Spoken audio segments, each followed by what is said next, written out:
I'm the founder and the CEO of Set Up a Startup, and also the founder of the Southern Africa Startup Awards.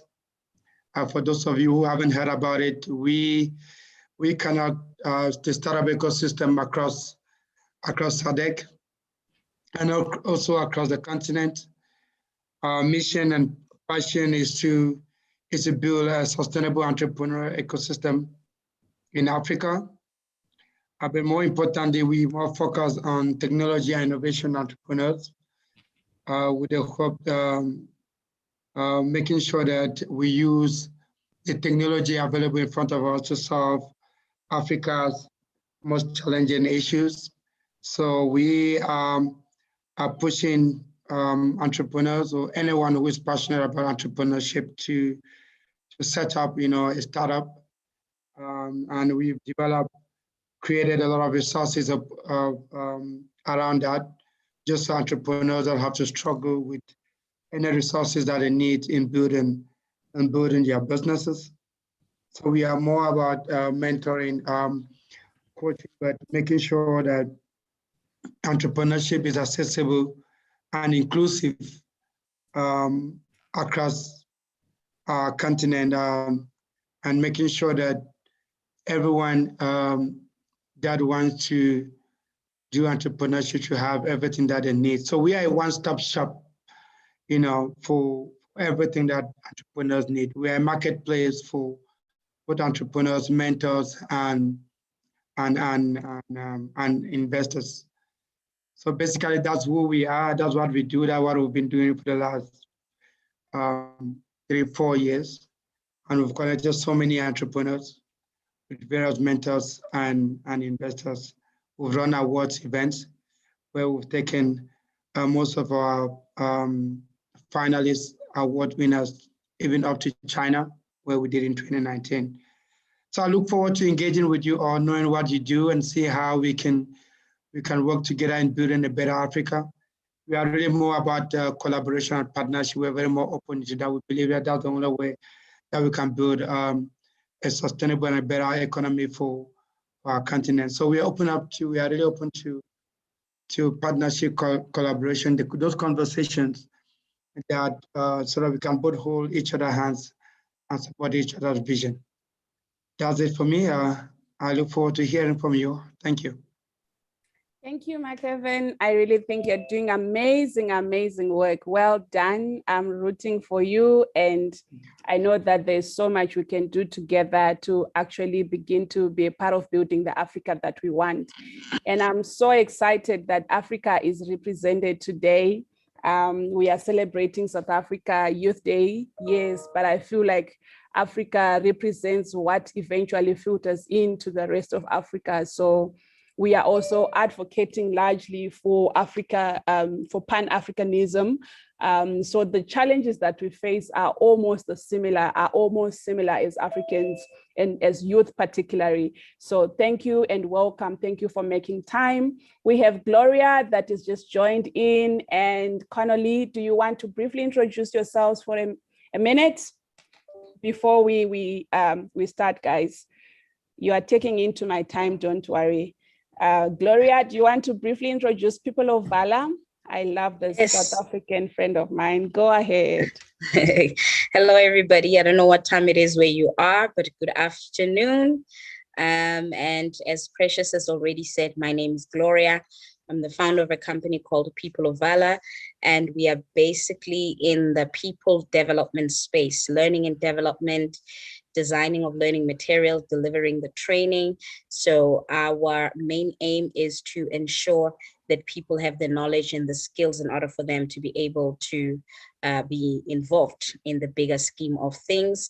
On the other side, of course, I am also a Pan-Africanist, believe so strongly in the unity of Africa, and I'm actively involved in many spaces. I also have a space called Esther Women in the Kingdom Awards, which is an African concept looking into African women that are bringing about change within their communities in whatever space they find themselves in. I'm a thought leader and I'm actively involved in daily conversation I make sure that my voice is heard, the young person's voice is heard through different engagements on radio stations, on social media. I drive the political conversation, basically. And I think that's me in a nutshell. Thank you, Precious. It is an honor to have you, my lady. I know you are indeed a Pan-African woman, and I love that about you. So it's an honor to have you. Such a privilege and honor. Connolly, would you want to briefly just introduce yourself before we give it a go?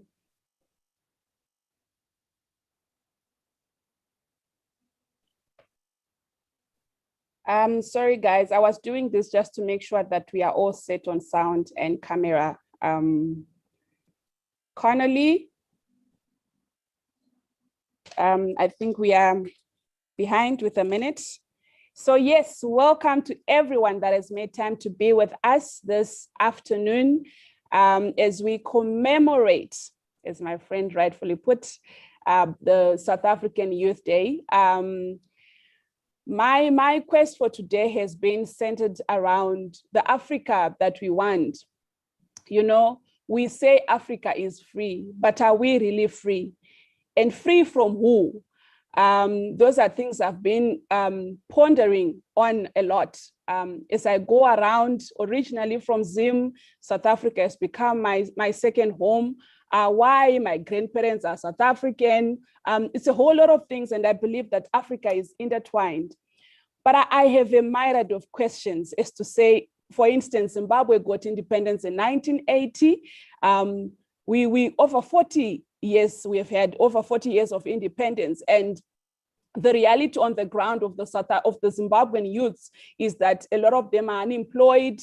Only a few are benefiting from the cream. Some of them, they are turning into prostitution. Some are going into drugs. It's a whole lot of things. The same is predominantly applicable in the South African context, where we are having a lot of young people that are taking Nyawope. We have South African boys that are really strong on Nyawope. And when someone takes that on, there's hardly any future left, the issue of drugs. And my quest has been, what is driving the young people to go on such tangents? What is the reality? South Africa got independence in 1994. The youths went on an uprising on the June 16th. This is why we are celebrating today. But is the reality on the ground matching the projections? You know, we have incidences where we have said we were kept in apartheid, we were kept in all this. But now what excuse do we have? Do we have the free education? Do we have free medication for people?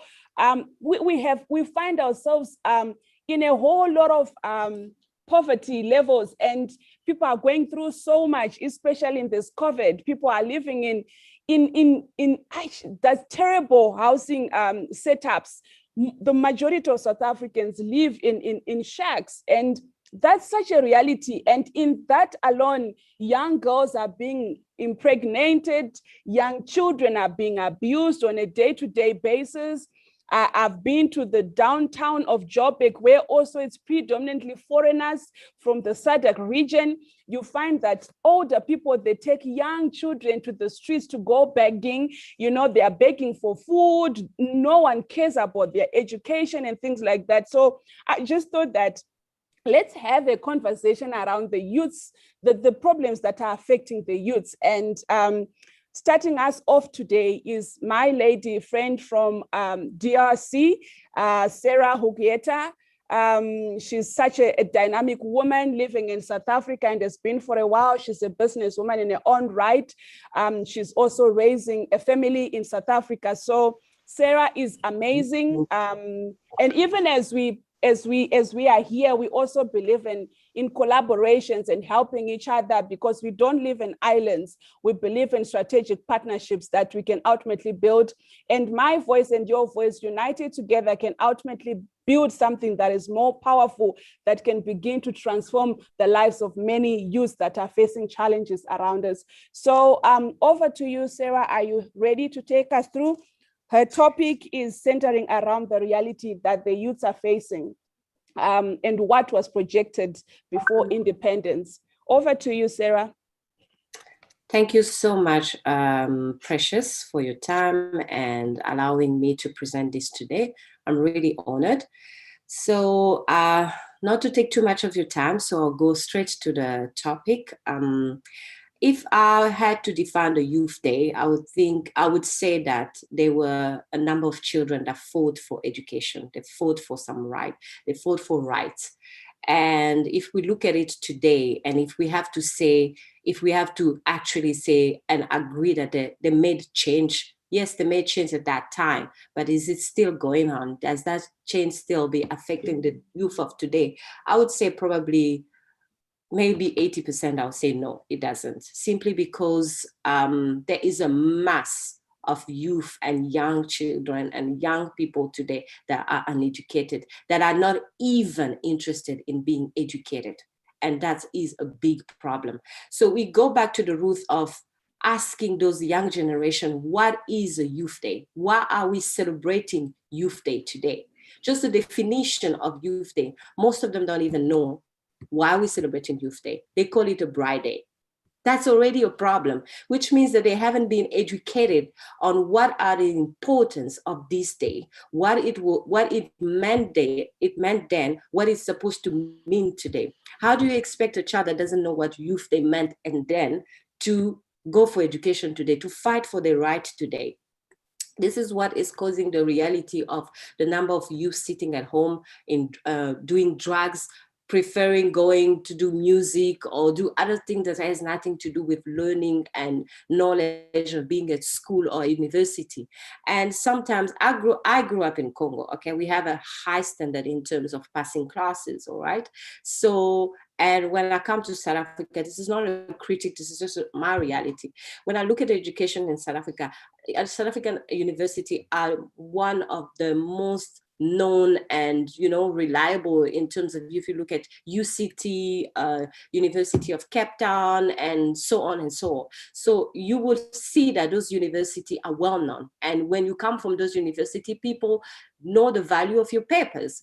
And I, from a country where university are not that known, and coming from any university that doesn't really give you any credit, and I come to South Africa and I take advantage of that, all right? But it's sad to see the number of foreign in university than we see our youth in South Africa in university, and how much they want to learn about their right, how much they want to learn about their body. Because when we talk about education, education is not just about going to school and opening a paper and reading. It's about knowledge, knowing. There's so many things there's a lot of faculties that are open in terms of education. We have science, we have administration, we have management, we have so many things where the children, we also have education in music, in dance. Today there are classes, all of that are learned. But people, young children or young youth of today are not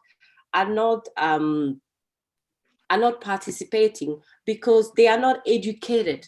That education, that fight that happened on the 16th of June were not passed on. It's like it died along the way.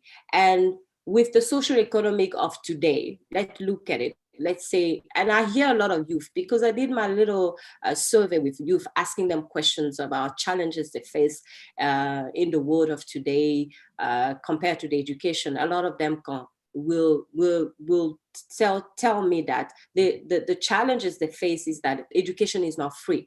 And when it's free, it's not the best education.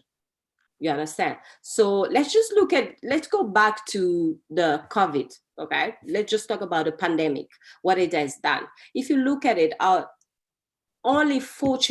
most of fortunate children going to not public school, but private school are actually getting the proper education, whether it's at home, whether it's at school, because they have all the material. What about all the other young children?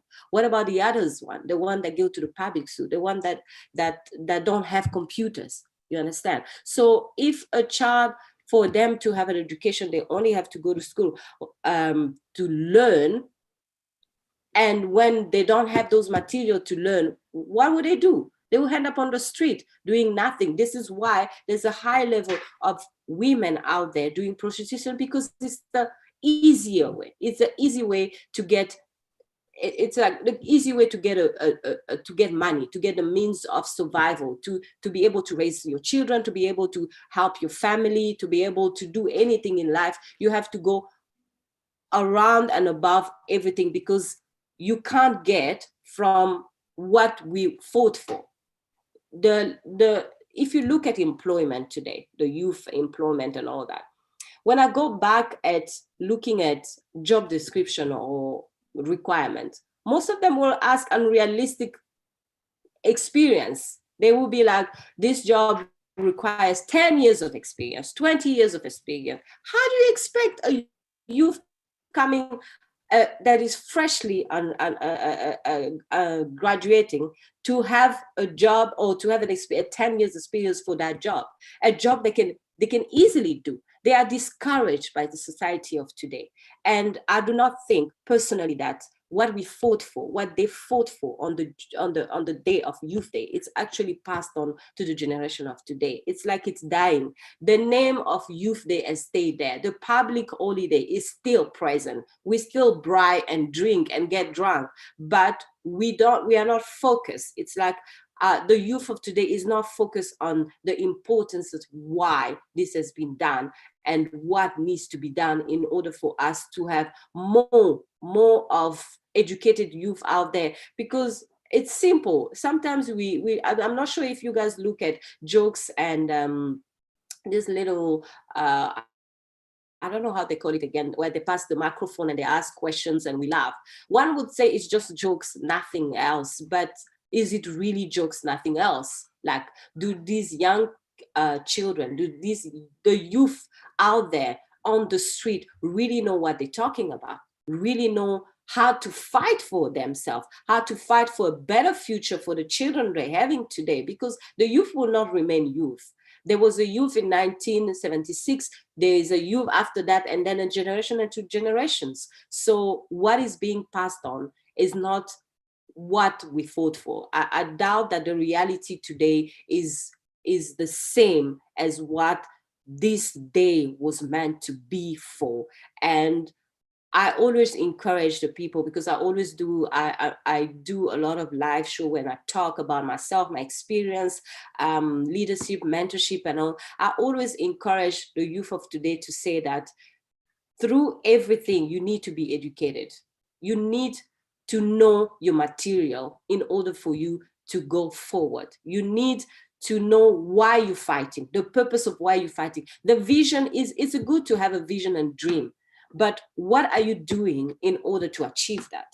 But because of so many challenges that the youth are facing today, so many challenges that the youth are facing in society, it makes it difficult for them to actually grab the value of this day. I went to the site last year. It was my first time going to the where it all happened in Soweto, and it was my first time, and I've been in South Africa for almost 15 years, and I've always heard about Youth Day, but I really didn't grab the importance of it until I went to the site, and I had a wonderful guide that was taking me through the whole fight, the holes and everything, and I felt it.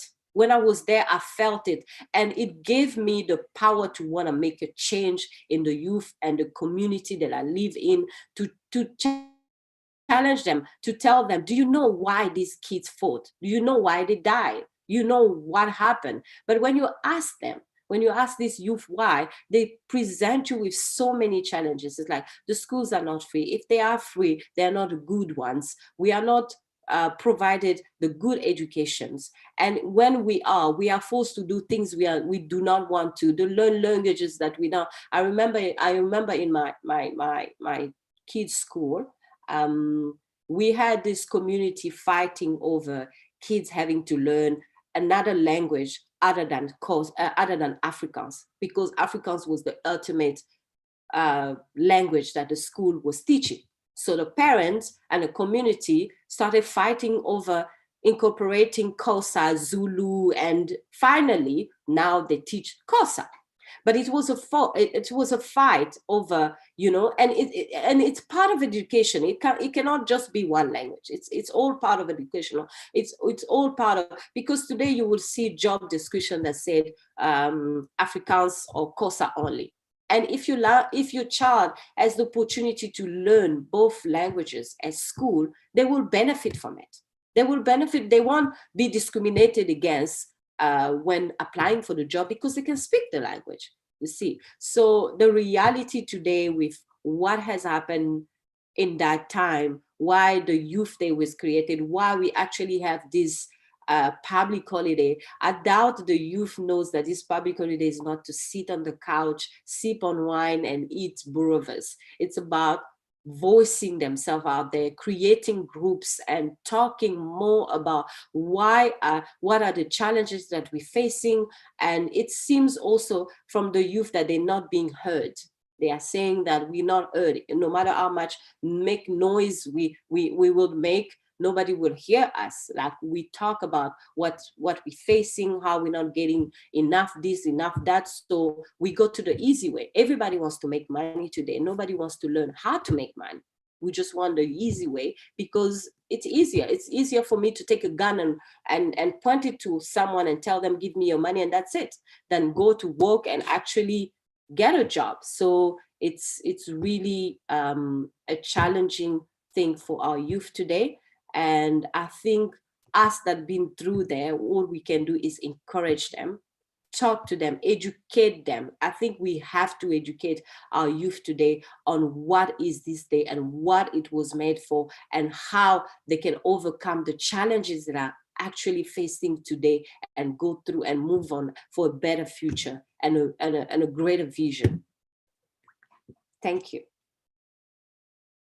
Wow. Thank you so much, Sarah. I know because of time, you'd have wanted to pour so much more. I'm really grateful. It's really interesting to note that education should really be practical. And if it's being said it's free, is it of any value to anyone? If it's being given for free, has anyone bothered to actually check that?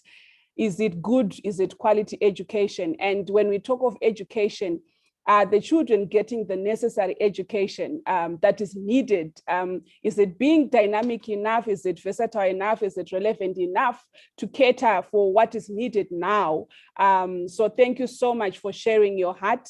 We hope you stay a little bit more so that you can be a part of the panel discussion that we are going to have as would encourage people. I know we have largely the speakers here and we are directing the other people to go to YouTube for people to be able to view. So we also encourage the people, please just share the link. We have made the event live on YouTube, not on Facebook. Please just share the link and we get the youths contributing their insights and input. Otherwise, Sarah, thank you so much for sharing your heart, your expertise. We hope that there are other solutions that you're also coming up with to address the inequality around education. It would be interesting to know some of those. So thank you so much. Our next speaker is Connolly Mpala. I'm not sure if he's in here. I haven't seen him. And a warm welcome to everyone that is joining in as we go along. If Connolly is not in the house as yet, I would ask Gloria, please can you come on the podium to share if politics is an enabler or a hindrance, and how can the youth benefit from politics? Is it a good thing to jump into based on our experiences and what we have gone through? Is it important for us to vote? With a lot of corruption around voting systems in Africa, would love to know as young people if politics is really an enabler to seeing economic development in Africa, or it is a hindrance to what we have experienced so far. So over to you, my lady. Gloria is an amazing lady. She has a powerful organization. She's based here in South Africa. She's a businesswoman, a founder, a speaker, founder for Esther in Woman in the Kingdom Awards. She's a radio broadcaster and a thought leader that I can attest to. Her company, People of Valor, operates in the learning and development space, as well as people development through coaching and training. I guarantee you this woman, she's a well of wisdom. Over to you, over to you. Well, thank you so much, Precious, and good afternoon again to everybody who just joined in. It is such a privilege to be part of such an amazing conversation. I believe that change starts with us actually starting to have conversations and changing the narrative, specifically for us as young people on the African continent. So without any waste of time, I think that one of the things that a big challenge is our perception, or rather our perspective about politics as young people on the continent. So many times when people talk politics, the first thing they think about is a political party, the day that you go to the polls and you put the eggs, and that's just about it. And I want to start first by correcting that narrative so that we all leave with an understanding of what do we really mean when we talk politics. So the first thing is for us to understand is politics are all the activities that are associated with the governance, the administration, and controlling of a society. Okay, so it's just not about a political party, but it is about many activities that actually, gear up a society to be up and running. I'm going to be going deeper and deeper, and we are all going to get to a point where we fully understand. The next thing that we need to understand is within politics, we have a political system. Now, within a political system, there are many institutions. So you'll find institutions within a political system.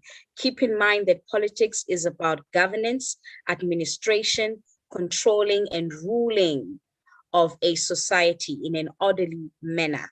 Ruling including resources and controlling in terms of making sure that people's rights are protected, the works. So within a political system, we have institutions, we have movements, we have lobby groups, we have trade unions, we have interest groups. So it is not only about a political party. Then, of course, there is a political party within a political system. Now, the third level that we need to understand of politics is the democratic system that we use on the African continent.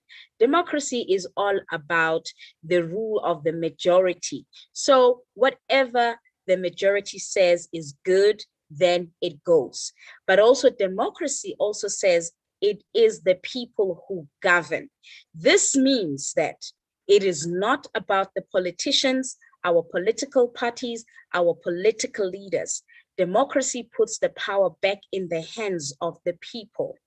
Now, this is where it gets even more interesting. We have had democracy for a number of years on the African continent. Many of us can sit calmly and agree that democracy has not been working very well, specifically and especially on the African continent.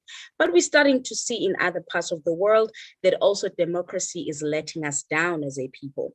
So where did we go wrong?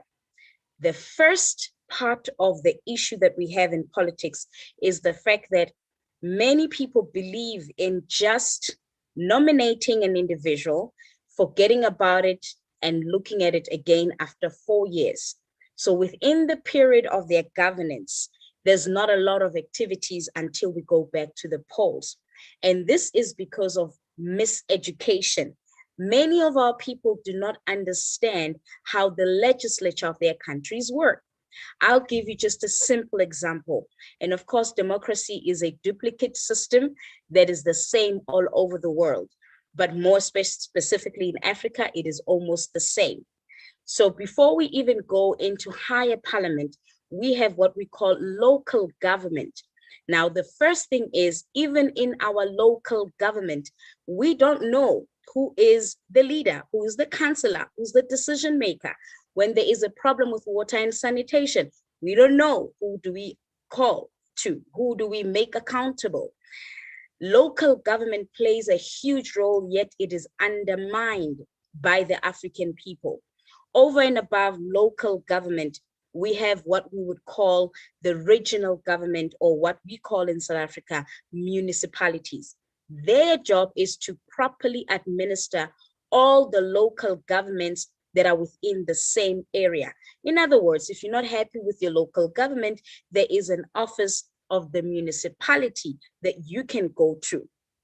Again, it is an issue of miseducation. Then, of course, within those structures, if you're not happy at that level, you go to another level. Now, here is the thing. The reason why many young people feel that politics are actually a hindrance, and actually they don't see that they can be enabled, it is because they do not understand the political structure. So maybe you are somebody who is not interested, or really doesn't see a representation of yourself within the political parties that are available. The question I would ask you is, you must have some kind of passion, an issue that you want to drive.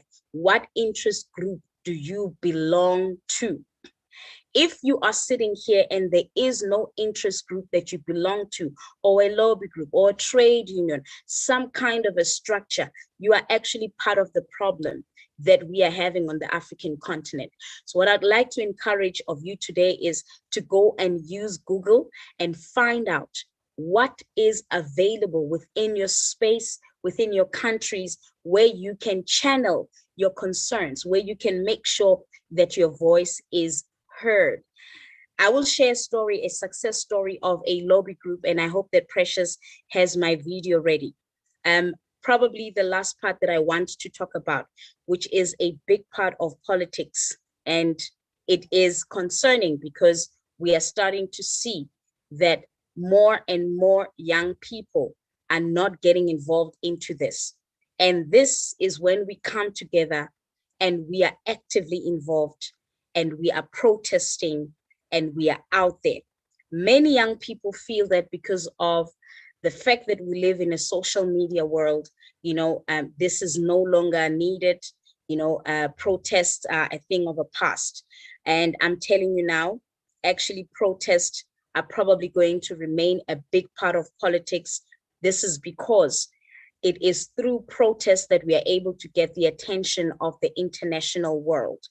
And that goes a long way. I'll tell you that in South Africa, during the apartheid system, one of the things that the African leaders did was to ensure that there is a voice. People know what's happening in our country. The rest of Africa lobbied behind us because we made international noise. They also helped us to make noise. And eventually certain companies left South Africa. Certain countries like Zimbabwe stopped doing business with South Africa. Zambia pushed back as well. That crippled the economic system of the apartheid government. And that was the reason why they surrendered power. You see, they did not give it to us. They had to surrender because their system was crippling. So the protests, going out to the streets and actually making your voice heard, also brings to the attention of our leaders that we are not happy. This says we are not going to fold our arms and watch as things fall apart. So this is another way that we can be involved. If there is a protest that is speaking to your heart about an issue, a pertinent issue, a social ill, at any point, well, of course, we've got COVID-19 now. We do these protests ensuring that we keep to those COVID-19 regulations. The other thing is, over and above these protests, is the hashtag. Now, believe it or not, there is a level of power behind a hashtag that addresses a social ill. We don't even need to go far. Remember Black Lives Matter and how much international attention it got. Now, here's the thing with a hashtag. It might seem to you that it does not mean anything, but imagine if you do a hashtag, the other one does, and we are 2 million people hashtagging exactly the same thing. What happens? Those who are ignorant, who might not know what is happening, will be able to know that there is an issue happening back home in Zimbabwe or in Ghana. So be involved, be part of the hashtags, no matter how small it feels or how little of an action it looks to you, it does actually make a huge difference. Lastly, I want to mention this, that the people that were able to bring about change on the African continent, that actually made politics to work for them. Some of them is actually the latest one, you know, Bobby Wine from Ghana. We all from Uganda. We all saw what happened and how he tried to push back. And as much as he did not win the election, although we know that there was some manipulation of the results, but he started a movement. Now our people know that it is possible for them to bring about change. Now, as I close with the last story because of time, this is a story about a lobby group back home here in Durban, in South Africa, called Abahlali Bomjondolo, and in direct translation, shack dwellers. As you would know, in our country, we have a lot of shacks because of course, a lot of corruption in terms of housing. Now, these young people came together because each time winter comes, their houses or their shacks would be demolished. And eventually they got tired of it.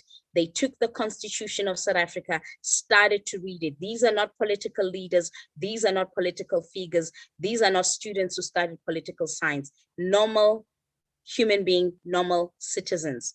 They went on to the Human Rights Commission, and the Human Rights Commission actually defined that they have a case, because in my country, if you place a shack anywhere and nobody moves you within 24 hours, they have no right to move you after 24 hours.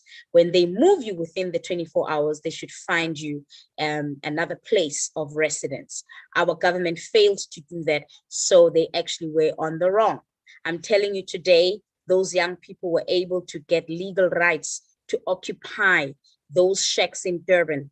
The movement grew all the way to Cape Town. It is taken over all over the country. Our shack dwellers now can enjoy a place they call home and start to build their livelihoods. In a nutshell, what I'm saying to you is politics are not a hindrance. They only become a hindrance when you and I sit back and watch and hope for politicians to bring about change. However, what we need to keep in mind is I want to encourage you to ensure that you do go to the polls and you put your X, because your X does matter. What we need to keep in mind is politicians are like nappies that we use for children. They need to be changed as constantly as we possibly can. And the other thing that we need to look out for is post-protest. After we've gone to the streets and we have protested, what happens? I hope the next video that is very short is going to inspire you. Thank you so much.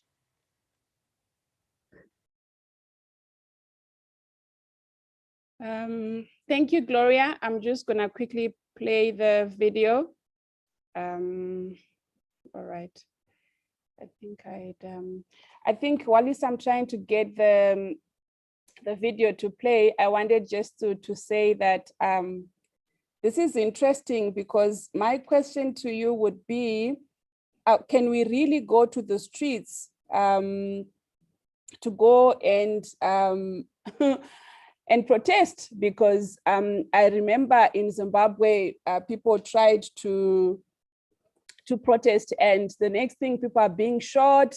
There was a large number of people that that died. And the second thing was also, like, we have witnessed here in South Africa when people are going to do this protest, right? Where people, they also go and burn and vandalize and things like that. And then sometimes you're wondering, so what's the point of the protest? Do you have to destroy something for you to be heard? Is it the only way that you can be heard? I just have, like a whole mixed emotions on that, because I feel like, are we really free to do these things that you are talking about? Is it really that animal that we are confronting? Because if we are not allowed to go to the streets to voice our opinions, what's the point of going to to the streets, because I feel like a lot of people, like for years, for instance, I'll give you a scenario of the Zimbabwean context. People tried all these protests, they tried all these things, they wanted justice, until people go to a place where they said, until when? We're just going to the streets, we are protesting. Is anyone even hearing us? I think it would be interesting just to pick your brain on that. If you can just give us your understanding, maybe in a minute or so. I'm just trying to get the video playing. Yes, and that's a question that I get all the time when I talk to young people. I'm a huge activist. If there is a protest I'm able to get to, I will get to it if I believe in whatever the protest is about. So the first thing is, for the longest of times, we have been focusing only on protesting and not taking advantage of whatever else is around us. So we are protesting. Are we looking into Human Rights Commission? Do we have legal representative? Do we know of any other advocate groups that are available? The other thing that I forgot to mention is that there are people who are nominated as advocates. They didn't go to study the law, but because of their passion behind a subject, they are then allowed to go into a courtroom, to talk with a judge or magistrate regarding a certain matter, like women and children issues of labor relations, issues of unfair labor practices and all that. So these are people that are available, but we just don't know how to reach them. So yes, we still do protest. And also remember that for the longest of time as African people, we have been the law, or let me say, in many countries, police force has been used against our people, which is what we've been seeing. In fact, in Nigeria, just on Saturday, the 12th of June, the Nigerian youth took to the streets. And I'm telling you, I've never seen such brutality. But guess what? They soldiered on. So the idea is not to do it once or twice or 3 times. The idea is to keep pushing. Africa was colonized for more than 400 years. It took us those many years for us to be liberated.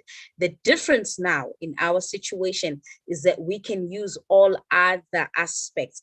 Now, the issue of the criminal side of protest, which we have also seen, it's not only a behavior on the African continent, it's a behavior we've seen even in the United States, where people were actually taking advantage of an honest, genuine protest. Those are things that are going to be around, unfortunately, and this is where the justice system needs to come in, and the police force and the soldiers. Their job is to ensure that there is no vandalizing of shops and businesses and destroying of structures. Their job is not to attack the people that are honest, genuine protesters. But of course, this is going to take us a while for us to get there. But I believe that we should not be paralyzed completely, and we should be taking advantage of going out there and doing what we need to do to get things right. So would you say maybe we would need a system when we go to this protest, when we do these things, there should be a system and people need to be aware of it? Because I feel like sometimes maybe we are doing it blindly, and also there are also chances in that whole scenario of protesting, there are also chances. Quite an interesting conversation. Would love to have you on the panel discussion. Because the reality and what is really projected are 2 different things. People are not really free to go to the streets to protest, even though we are being told. So that's why my question still remains, when we say we are free, we were kept into captivity by who, and we should be free from who? Are we not keeping ourselves in bondage now at this particular stage as Africans, as youths, and who is supposed to do what? So I'll get the video playing. I'm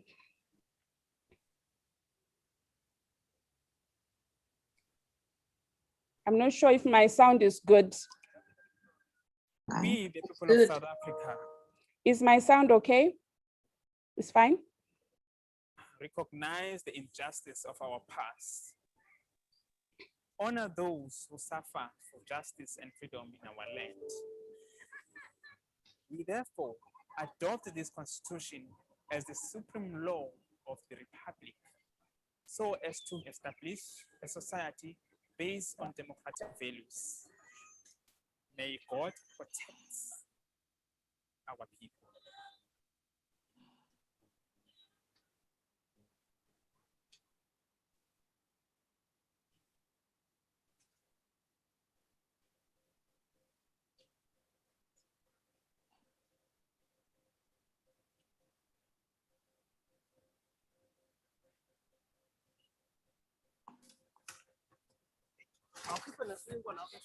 Ngitsi-ke bafika-ke labantu bakwamasipala lana. Labantu lapha babephethe imbazo, babesusa yonke into. Ngafika ngidiliziwe, ngafika kunjena ingubo zami anginangubo njengoba ningibona, anginangubo, anginalutho. Qala kwangcono sasihlala lana, manje njengoba sesikhulekile siyabona sekuyalingalingwana yabona, kodwa akukona nje nakhona ubandlululo, so idemocracy nje ayikho. Nelson Mandela East on Sunday, the 11th of February. We all had a great hope as a great man like Mandela was released. You know, we take Mandela as a second Jesus Christ, who, you know, was jailed for all of us. So we really appreciate the sacrifice that Mandela did. We all fought together as brothers and sisters, as fathers and mothers. Now it's more hurting when it is our own brothers, our fathers that were with us, that we were fighting together, who are now oppressing us.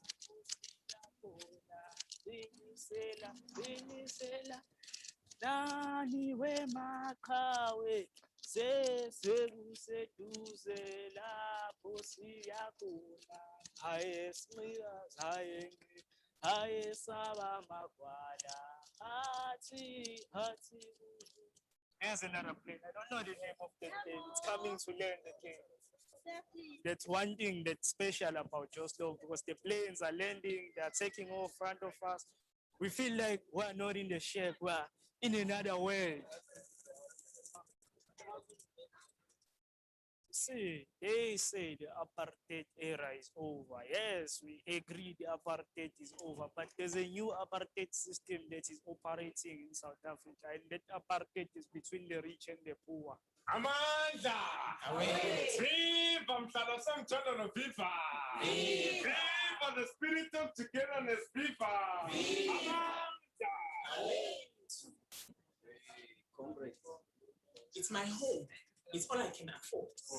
Now, how can anyone come and destroy it, leave me homeless in my own country with a constitution that protects me? Would no one may be evicted or have his or her home destroyed? When do we say enough is enough? That is why your big job from here is to go back and mobilize. We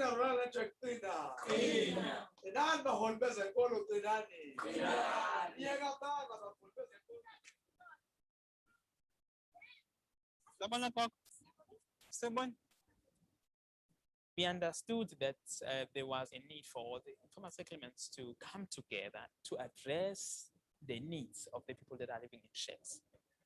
Through anger, hunger, and frustration, for the first time after this new democracy, we had to jump back to the street.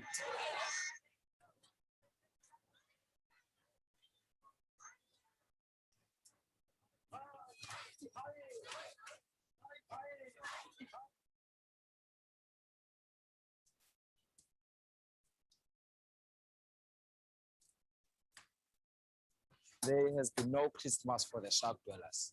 In the night, there was a shack which was in flame, and it started to affect other houses and other houses. One by one is a house on fire. It's about 500 people now, disparate or homeless, and 200 shacks bent down. They sometimes say, why these people are marching? Because these times have gone. We are in a democracy. What are they marching for? And the real motive behind our struggles is this thing. It's not a matter of fame. It's not a matter of power hunger. It's not a matter of disrespecting the authorities. It's being really serious about life. We are really concerned about life. This is not life. Tabatali will keep on marching up until we get houses and will not be affected by these fires anymore.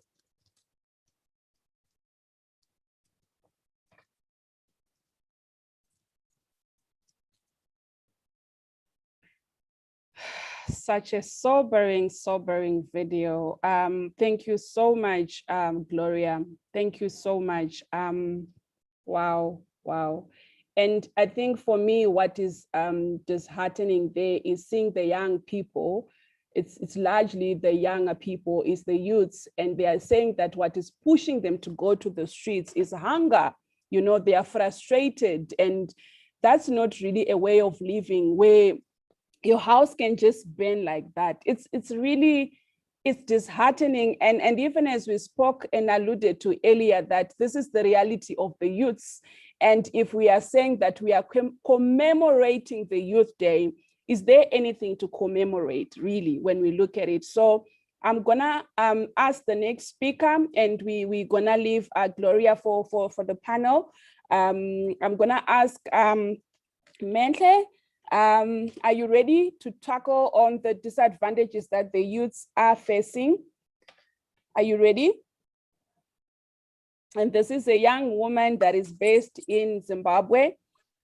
She's doing amazing work in the space of empowering the girl child.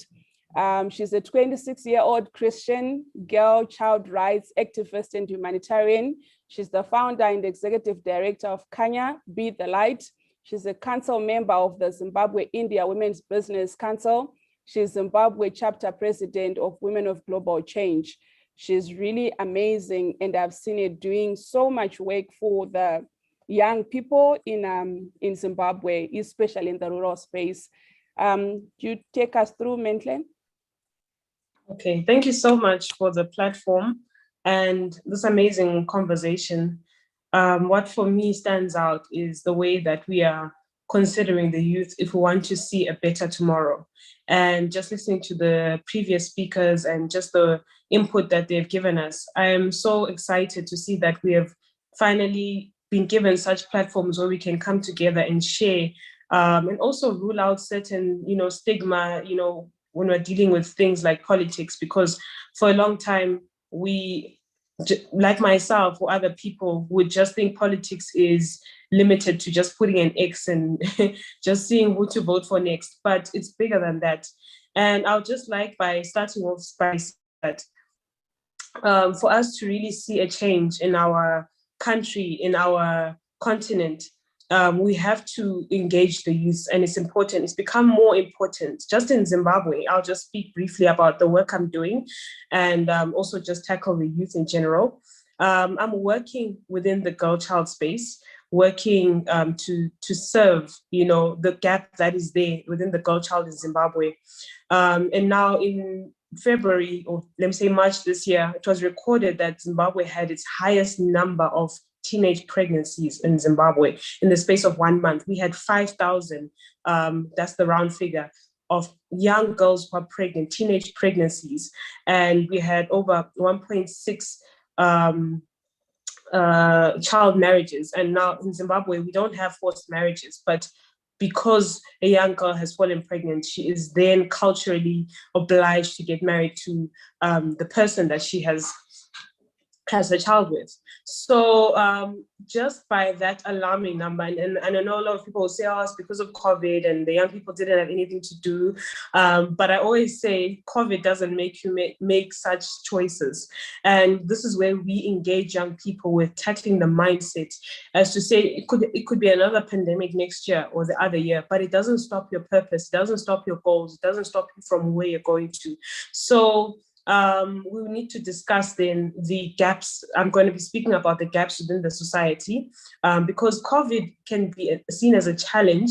It can either enable one to actually now use that opportunity to focus on what they were doing and do it well by gaining more time, whether you're studying or whether you're putting down notes, a strategic plan, and etc. as a young person, or it could be one of the biggest destructive tools where you feel like there's nothing you can possibly do anymore. You've got no ambition, no drive, no direction whatsoever.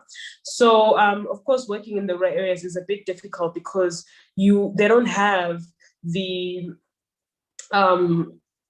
platforms, or let me say the opportunities to look what's going on the news. So they're very easily discouraged.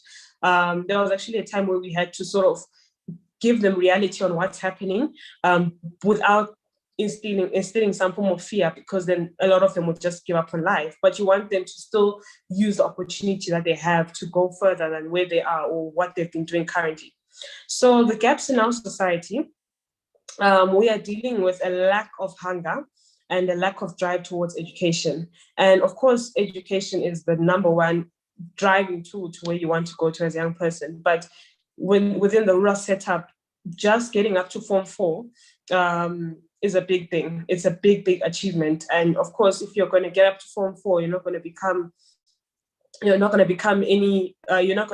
be able to get into any professional work, like being a doctor or being a nurse or being a teacher and so forth. And yet that is the I've made it mark. And if we're raising a generation of young people that just say, I'm just going to do the bare minimum just to get by, just to say I've done enough, what type of leaders are we going to have tomorrow that are going to represent us? What type of people are we going to have in the forefront who are going to make decisions for us? And where are we going with the young people that are currently being groomed today? And I've just written a few notes on the side, so please forgive me, I keep looking at my screen. Zimbabwe is actually made up of almost 70% of young people, and that is a big population. And if anything, that is already alarming, as to say, so what are they doing today to better the economy, to better the country? In healthcare and education, because the future is now in our hands more than before. The decisions that we're making today are not going to just, it's not just about you and your family, but it's about the society that we live in, the society that we want to groom our children in tomorrow, the opportunities that it will open up for us tomorrow, and also the innovations that will come in. We cannot be having the same systems that have been there from 30, 40 years ago and still have them today, because that means we're not developing as a country. So in that 70%, I've written down also on the side that it's also almost 70% of people living in the rural areas. And that's also quite alarming. So we're looking at a great mass, if you're putting the mass together, we're looking at a great mass of young people living in the rural areas. Are they accessing education, quality education? And by quality education, I mean, are they learning all the subjects that are in school? And someone might look at this and say, of course they have to be, but I've been working with some of the girls where they'll say, our maths teacher hasn't shown up for a year. It's things like that you look at and you say, okay, if she's not able to access quality education, she's not able to learn all the subjects that she has to learn and has to pass to get to what she wants to be, what's going to happen to the next generation? And what type of children is she going to raise up? What gaps are we trying to close? Or is the gap becoming bigger and bigger as the years go by? And I want to also mention that in closing these gaps, in building a hunger towards our educational system in the young people, we now need more than ever before mentorship programs that will come in and coach young people, and young people that will also aspire to be like someone. And if you have and I'm just saying this, even if you are not living in Zim, but even if you're living in South Africa or Zambia or Kenya, if you've been given opportunities to, and your eyes have been open and you've been given that exposure, and God has given you the ability to tap into what your purpose is, already you are in the perfect position to go back into these rural areas and inspire. It could be 5 people, it could be 50 people, but when you inspire them, it's almost like a ripple effect. Once one of them is focused, and it's almost like creating a path, where there's no way, and you're saying, listen, this actually actually can be done. You actually can be a young woman and you can have a degree. It's possible. You actually can acquire education. You can actually become exactly what you want to be without it becoming a thing of imagination or a dream and just it ending up there. But to say, listen, I actually had a dream at the age of 6 and it's become a reality. And these are the steps I've taken to get there. There is a huge gap for mentorship programs. What we're getting instead is a lot of local organizations, whether it's the private or the government sectors, which are coming in and giving a lot of handouts, something that I'm quite against because it doesn't empower your mindset. It doesn't propel you to go further than today, what you're receiving today. So you're getting all your groceries from this organization, but you're not thinking about tomorrow, and like I like that saying that says you need to teach someone how to fish and not to just give them the fish to give them the fish themselves. So I'm just trying to put it into that context. There's a lot of people that are teaching young girls on menstrual cycle, and which is amazing, but we need to run away from also just giving a lot of handouts and saying, hey, these are ways that you can sustain yourself. So at next month, you're able to buy your own packet of sanitary pads. We're talking about mentorship financially, mentorship in education, mentorship even at home. Someone that they can say, is this normal? I'm facing abuse, but I don't know how to go about it. So there's such a need for these mentorship programs in the areas. And this is why we have created an organization which is able to focus on that and look at the person, holistically, in the spirit, in the emotions, in the psychological part of the person, and really give them all those opportunities. And unfortunately, there is that gap in our rural society, in that the elderly people might have created already some choices that have made us believe that this has become a norm. But when someone is able to say, hey, hold my hand, this is where we're going, this is the right way. If you want to get there, this is how you do it. They're then able to open their mind and open their eyes to a bigger opportunity to say, actually, wow, if I look around my community, there's so many gaps. There's no dental facility. There's no optometry facility. In our schools, there's no creche area, where the kids are going to school, or our schools lack these resources. How can I play a part to that? How can I work hard so that I can come back and be the change in my community?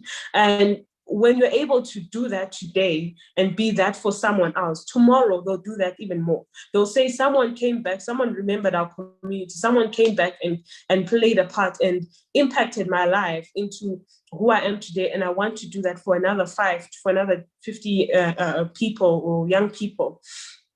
We are seeing a generation that is now changing, that is developing, that is now, it's almost like this saying that says, I'm not my sister's keeper, I am my sister. When you're able to go out there and say, listen, I want to help you because someone did the same for me, or I want to help you because there's no one else to do it, and I want to see you excel and succeed in everything that you do. I honestly think this is one of the greatest interventions for our community development. Unfortunately, today, what we are seeing, like I'm saying, is just handouts and handouts.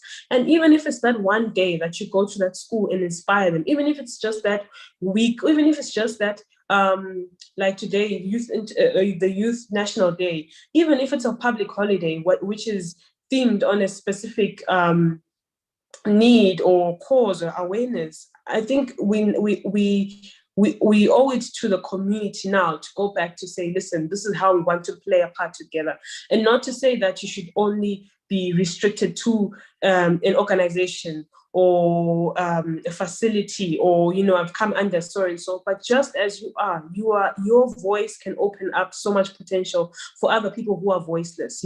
Just by you sharing your story on abuse, just by you saying, listen, I was once that young person, don't stop where you are, we can go further. You've opened up doors that you'll never understand. I also wanted to just speak about some of the issues that we are facing as an organization. Of course, there's going to be resistance. And one of the things that I've discovered when working with young people, they think they know it all. And that's something that you cannot take away from them. However, the approach is not to say, listen, all of you are incompetent, you're ignorant, you know nothing. But to say, I want to meet you where you're at. This is why I'm a young person and I'm relating with young people, because I'm saying, listen, we're not any different. I'm also making these decisions for myself. Or 5 years ago, I had to make these decisions. I'm using my voice as a young person to reach out to other young people, to make better choices, to say, I'm not talking from another generation, we're within the same generation, but look at what I'm doing differently. So, sorry about that. Yeah, so people, I think it is when you're reaching, I've seen now on social media, the way sometimes you will come in wanting to reach out and speak to young people, to empower them, to inspire them. And there's that gap still that says, but you were brought up in town and I'm from the right areas. What's going to make me want to go where you're going? And honestly speaking, when you're able to story tell and say, I went through these struggles and I went through this and I went through that, and this is how I overcame them, they're able to see the reality that says, okay, I'm a young person, and if she could do it, I could do it as well. Also finding out the areas that they're struggling with. You know, when you give young people a voice, a reason to use their voices, it's amazing that they are free to talk about things that really affect them. You know, for example, oh, our friends keep on falling pregnant. What are we going to do about that? And they say, okay, we're going to have a program that's just for you. We bring in young people and we talk about sexual reproductive health rights and how we can introduce interventions like abstinence and abstinence champions within the community who will promote such things. You know, it's just an example. But being in their world and understanding the problems that are at hand, not to say I'm going to be a solution right away, but there's something I'm going to do about it. In the meantime, let's work together. Let's work together to use the resources that we have now to enable you to where you're going, and to also open their mind, their eyes, to see that you don't have to have so much to succeed. You know, you don't have to have been brought up from such a family or such a family structure with so much money for you to succeed. Just with what you have. Let me see how where you were born, where you're brought up. Do these areas where you're living, is it possible for us to use stuff like palm leaves for you to make baskets, for us to raise funds for where you're wanting to learn or to sustain yourself, really using their community, the resources that are within their community, rather than saying, listen, guys, you know, everything that you have is rubbish, where you're coming from is rubbish, but appreciating where they're coming from, to say, actually, you have so much gold, you have so much around you, and making them feel appreciative of what they have and who they are, and saying the skills that you have, the dreams that you have, they're valid. All you need to do is to put them into one strategy to say, I'm going to do this and I'm going to do that to get to where I want to be. And also creating a hunger for education, talking about career guidance. That's one thing that is actually lacking within our rural communities with young people. They don't know the opportunities that are out there. If you just say to them, you know, there's nursing, they only think of nursing as nursing. There is no specialization of nursing. I once actually did an activity where I said, all those who want to be nurses, stand up. And when they stood up, I said, okay, are you all able to handle blood? And some of them sat down. Are you all able to handle a dead body? Some of them sat down. Are you all able to handle someone who's giving birth? Some of them sat down. Opening up their minds to a world of different specialities and career options and career pathways. It gives them a hunger to say, this is exactly what I want to be. This is exactly what I want to do. And this is exactly how I'm going to get through it.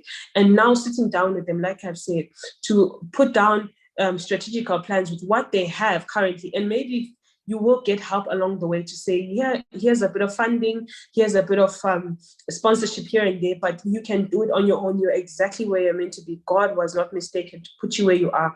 And you are going somewhere with your story. It is unique, teaching them that where they are and the stage they're in life is where they're meant to be. And that story is going to be used for someone, reminding them as well that tomorrow, share your story. It will impact someone's life, because you will be successful and you will do great things. Thank you so much, Precious.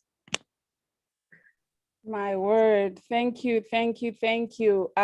Quite a dynamite woman there, doing amazing work right there in the heart of Zimbabwe. Well done. I'm proud of you always. Super, super proud of you. I think you are really doing amazing work, and continue doing what you're doing. So I think some of my key takeaways on the things that you shared of, I was reading something yesterday that said that empowerment on a mind that is not transformed is useless. The mind has got to be renewed. The mind has got to be empowered for the people to have an appreciation of what you're trying to do. And it's really fascinating for me. I think for a long time, I've always looked at how people get donations, and I felt like it's a way of crippling people, because it's like continuously you are being given a plate of soup that then you forget about your destiny, you forget about what else you could actually do and become. So it's very interesting for me that this is more of a holistic approach that changes the mindset, the spirituality and everything, then all the way right to making sure that someone has got a sustained livelihood, because ultimately that's what brings impact, that's what brings relevance. And that's what we are looking at, bringing sustainability, improved livelihoods that are meaningful, and people can be able to have an appreciation of that. So I think one of the few questions I would have for you is that, you know, one thing I've observed being in the social entrepreneurship space is sometimes some of the people that are doing amazing work, they are often overlooked. And sometimes it becomes such a lonely journey where you are taking in the little resources that you have and you're trying to make a difference, and sometimes to people that have no appreciation of what you're trying to do, and sometimes you end up being frustrated. So I just wanted to hear how you are navigating yourself around that space, because it can be a lonely journey, and sometimes you are digging into your lifetime savings just to do something that you are passionate about. How are you balancing passion and having a livelihood, and also just trying to make sure that you have, how do I say, a retirement plan, you know, as a social entrepreneur? Because I know we can go on and on and on and on and on and be excited and look at the impact, but sometimes we are coming home to empty fridges, we don't have anything. So just give us a little bit of that in a minute, if that's okay. Yes, it's so true, hey, because with my work and the things that I'm dealing with, I was called into this, it's ministry for me. So I never came into it with the mindset of getting anything out of it. However, I'll just answer one of your questions, that my livelihood now is starting to come in from projects that I'm doing. I'm really passionate about livestock farming. It's a new passion that I've found, but that's something that doesn't need my 100% attention. You know, the good thing with that is that you can, it's not something that it's an 8 to 5 job, because my work is 24/7.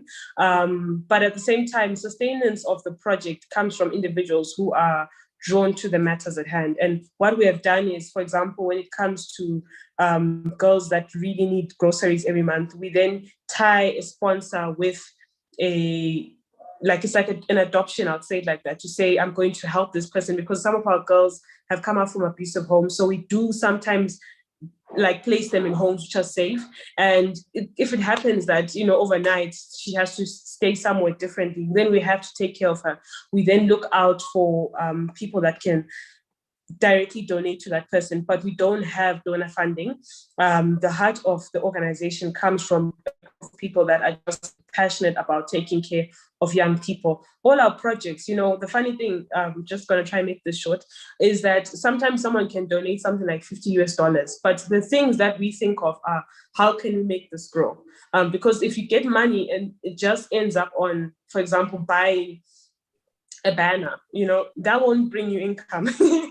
That won't sustain you, you know. But if you're able to say, right, with $50, I'm going to start up a project on farming, let me just say something on vegetable farming, and we have this portion or percentage that sustains the organization and the rest of it is sustaining the girls, at least you have your running expenses covered.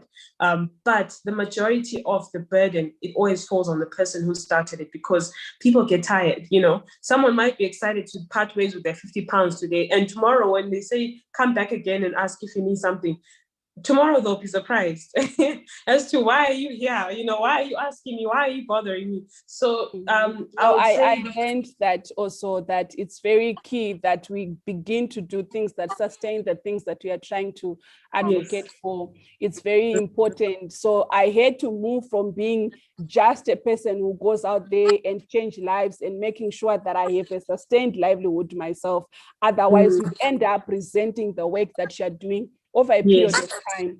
You begin to say, no, I don't want to do this anymore. Because sometimes the people that you're working with, they are not even appreciative of what you're trying to do. The beneficiaries themselves. So I just thought I had to bring that up. And I think one other thing I would want to ask is that, would you see yourself having a boarding house? By this, I mean having a center where, I know you're working with rural girls literally that are struggling. Would you see yourself having a center? You mentioned that sometimes you help the women overnight and things like that. Would you see yourself with that? Have you envisioned it? Can you just maybe, if in the event that there's someone who gets to listen to this and they would want to help, have you envisioned something like that? Yes, that's actually that's actually the goal. Because as the organization grows, you want to have some way where, with one of our service pillars being psychological rehabilitation programs. We don't want to just have programs that where I come, because I'm a psychologist. So I don't want to have a program where when I arrive, then you start counseling. But I want to have a boarding house that safeguards this person, but also gives them some psychotherapy support during the duration of their time. There are a lot of girls who feel unsafe because the community is quite small. So even if you do move her from one home to the other, and they meet each other at the borehole, there's no telling, you know, especially when you're working with rural people, there's no telling what comments she could say. And now I've had to also step in when one of them comes to church, you know, the abusive person comes to church, and then afterwards she says, I'm taking you home. And you're thinking to yourself, no, you know, how can she even say a comment like that? Because it triggers that person. So, of course, in that event, in the event of those things, we do include our social welfare and our police, but it is safer for them to be in a boarding house. Actually, my dream is to have them in a boarding house, stay there for a period of time. Not too many people, so it doesn't feel like a home, because I don't really like the home setup, you know, like an orphanage. But somewhere where they have dormitories and where they're taken care of, where they're able to also still develop as if they're in a normal home setup, and also where they have different houses. I would like to call it more like a school, a center where they have different trainings, life skills training, like on fashion and fabrics, hand skills, arts and crafts, basket weaving, things that can continue to sustain them, that can help them. Even if they leave those facilities, they're able to stand on their own. They're not worried about, I have to go back to that relative to ask for money after they've abused me. Wow. No, I hope that even on this platform, there can be opportunities for you to get support if there's need for. I really advocate for social entrepreneurship now, so that there's sustainability in the things that we are doing, because sometimes we don't have resources to bring the impact that we are working on. And I was sharing earlier with a friend of mine, we are in the middle of setting a big library in the Joburg CBD. Why I've seen a lot of young girls, young boys that are turning into the streets to get help. And I thought, what could be the best thing that we could do? And we are really like on the preliminary stages, we got the center that we want, but we are going to need to paint it. We are going to need furniture in it. We are going to need laptops to put in there. We are going to need volunteers in the form of counselors, tutors, and things like that. You know, it's such a fascinating experience, but the reality is you need that place to be self-sustaining. So it's interesting. Thank you so much for pouring your heart. We hope you do get to stay a little bit longer to be able to be in the panel discussion that we have. Thank you. I think you are doing good work, and I'm rooting for you as your system. And next, we have Ivy coming. Ivy, I'm not sure if you are ready to take us through the issue of mentorship. And just on passing, you know, there are events that I have hosted like outside of South Africa, and sometimes I would find myself so disappointed or disheartened because it would be so difficult, you know, just to host an event, and certain things that are supposed to be easier, they are made so complicated. There's this high level of bureaucracy, and you're trying to understand for the why, guys. You know, sometimes I'm just like, I feel like there's such a gap on the balance of power. I feel like there's so much that the older generation can share to the younger generation, pour to the younger generation.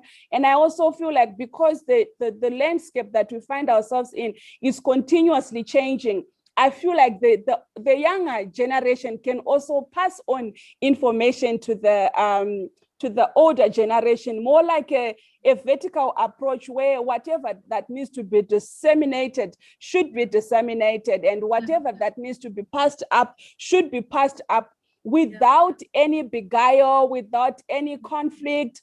And hence, that's why we are seeing the politics, for me, sometimes it's lacking the relevance, because then there's a disparity, there's no unity. If a young party of young people is zealous, there's no, I don't know, I'm not seeing the balance of power, but that's just my opinion, and it's subject for debate. I want you to take us through the essence of mentorship. Yes. Why you feel it is important in our generation for us to be mentored, and why also it could really be important for the older generation to take up what you also can offer, because we also know a few things, even if it's not much, but we know a few things that they can factor in that can help in advancing our continent. So over to you. Over to you, Ivy. Yeah. Thank you so much, Precious. Thank you so much to everyone. Mental, very great presentation. I think you've touched a lot of what I'm going to talk about. Allow me to present. If you see me looking at the edge, I have another screen that I want to use to present. But let me know if you can see everything. So mentorship, I mean, it's a very interesting concept because it's something that I'm very passionate about. When we began the Incubator Nest Hub, and I hope this will work a bit. Good. So when we began the Incubator Nest Hub, actually supporting entrepreneurship, entrepreneurs in the country, actually I'm in Kenya, one of the things that I really got a challenge is when you train people, then you let them go, then what happens? So you realize when I'm very passionate about people creating businesses, people creating innovations, looking into the idea and actually working on it. So we had all this, we had many people we are training, but at the end of the day, I could not see the impact. And I'm very passionate about impact. So what I did is looking into what can we do? We turned around the business and we said, let's start with mentorship. Let's mentor, let's coach, let's train. That is actually our order. So from then we started doing a lot of mentorship, a lot of coaching, and a lot of training. So that at the end of the day, we're able to have impact and we have successful businesses. And so today I'll be talking about what really is mentorship, you know, and why should we have mentorship? Mentorship, if you see a picture I've just put in, this is my best picture I've actually found out. You know, if you see there's this gentleman putting on a suit, most probably a C-suite executive that is holding the hand of a young person, just coming up to say, you know what, come up. I've walked these steps. I'm in this big place, but I'm holding your hand to walk through all these other steps. For me, this is mentorship. It's a relationship.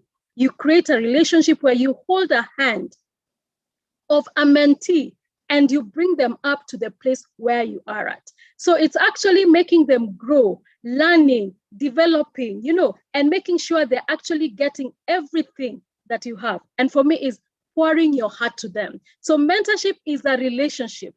You have to create a relationship, because if you're able to hold a hand for anyone, then it means that you have a relationship with them. You don't hold hands with anyone, you know, you only hold hands with someone that you really are passionate about, you have seen potential, or actually you want to make sure that you bring them up so that you're able to work with them. So that's mentorship for me. Mentorship for me is also an experience to share. It's where you've walked through this journey. I have incubated, I have created a business that has failed. Now I don't want to see anyone failing. I want to work with you. And it's bigger than even the money. And I can tell you at the incubator nest hub, we had sessions where we meet very young people that have great ideas, but they don't have funds. And we have to look for where to get those funds so we can hold their hand, mentor them, not train them, mentor them to get where they are at. And at the end of the day, we share the experiences. Also, it's the transfer. You transfer the resources and information. And you can only transfer information that you have gotten. It's not training. It's a matter of what have you learned? If you've created a business, most of us are business people. There are things that are never in the book. You've gone through your MBA, you've gone through your PhD, all those things are not in the book. So it's a transfer of information to the people that you're actually mentoring so that they're able to understand that information. Sometimes they call it being street smart. You want to create that agency and transfer the street smartness because the book smart sometimes does not work. So mentors actually also facilitate development and quick development. I always say to myself, why do I want to see a young person struggling? Why can't I hold their hand so that they can reach where they are faster? Also, mentor empowers, so they're able to empower the young people or anyone else they're looking into at the end of the day. So for me, mentorship is key. And I think I always try and tell people, wherever you are, try and look to people that you actually mentor. Make sure you're mentoring 1 or 2 people each and every time. So what do you need to expect? And I think for me, why I put this slide is because I met a young person about 3 months ago. I was asked to mentor him. And one of the issues I found is every time we were planning for a meeting, he'll either cancel, he will not make sure that he has created a plan for it. He has no agenda. He will always have A, B, and C, always excuses. And one day I had to ask, really, were you really, really ready for mentorship? Because this is not going to work. And that's why I was saying, this is for me, this is a very, very critical, slide. For me, what do you expect? The young people need to expect that you'll be given honest guidance and advice. This is where that no one will actually sugarcoat everything. They will tell you as it is. Yes, you're very ambitious. You want to create the world. You want to make money. But guess what? Sometimes it's not going to work. So if you're a mentor, then you're able to actually say you're honest and give your honest guidance and advice to the young people. Another thing is to be able to give constructive criticism, because this is going to help them. You realize that if you look at the young people we work with, so many of the young people we work with, not many can actually work on criticism.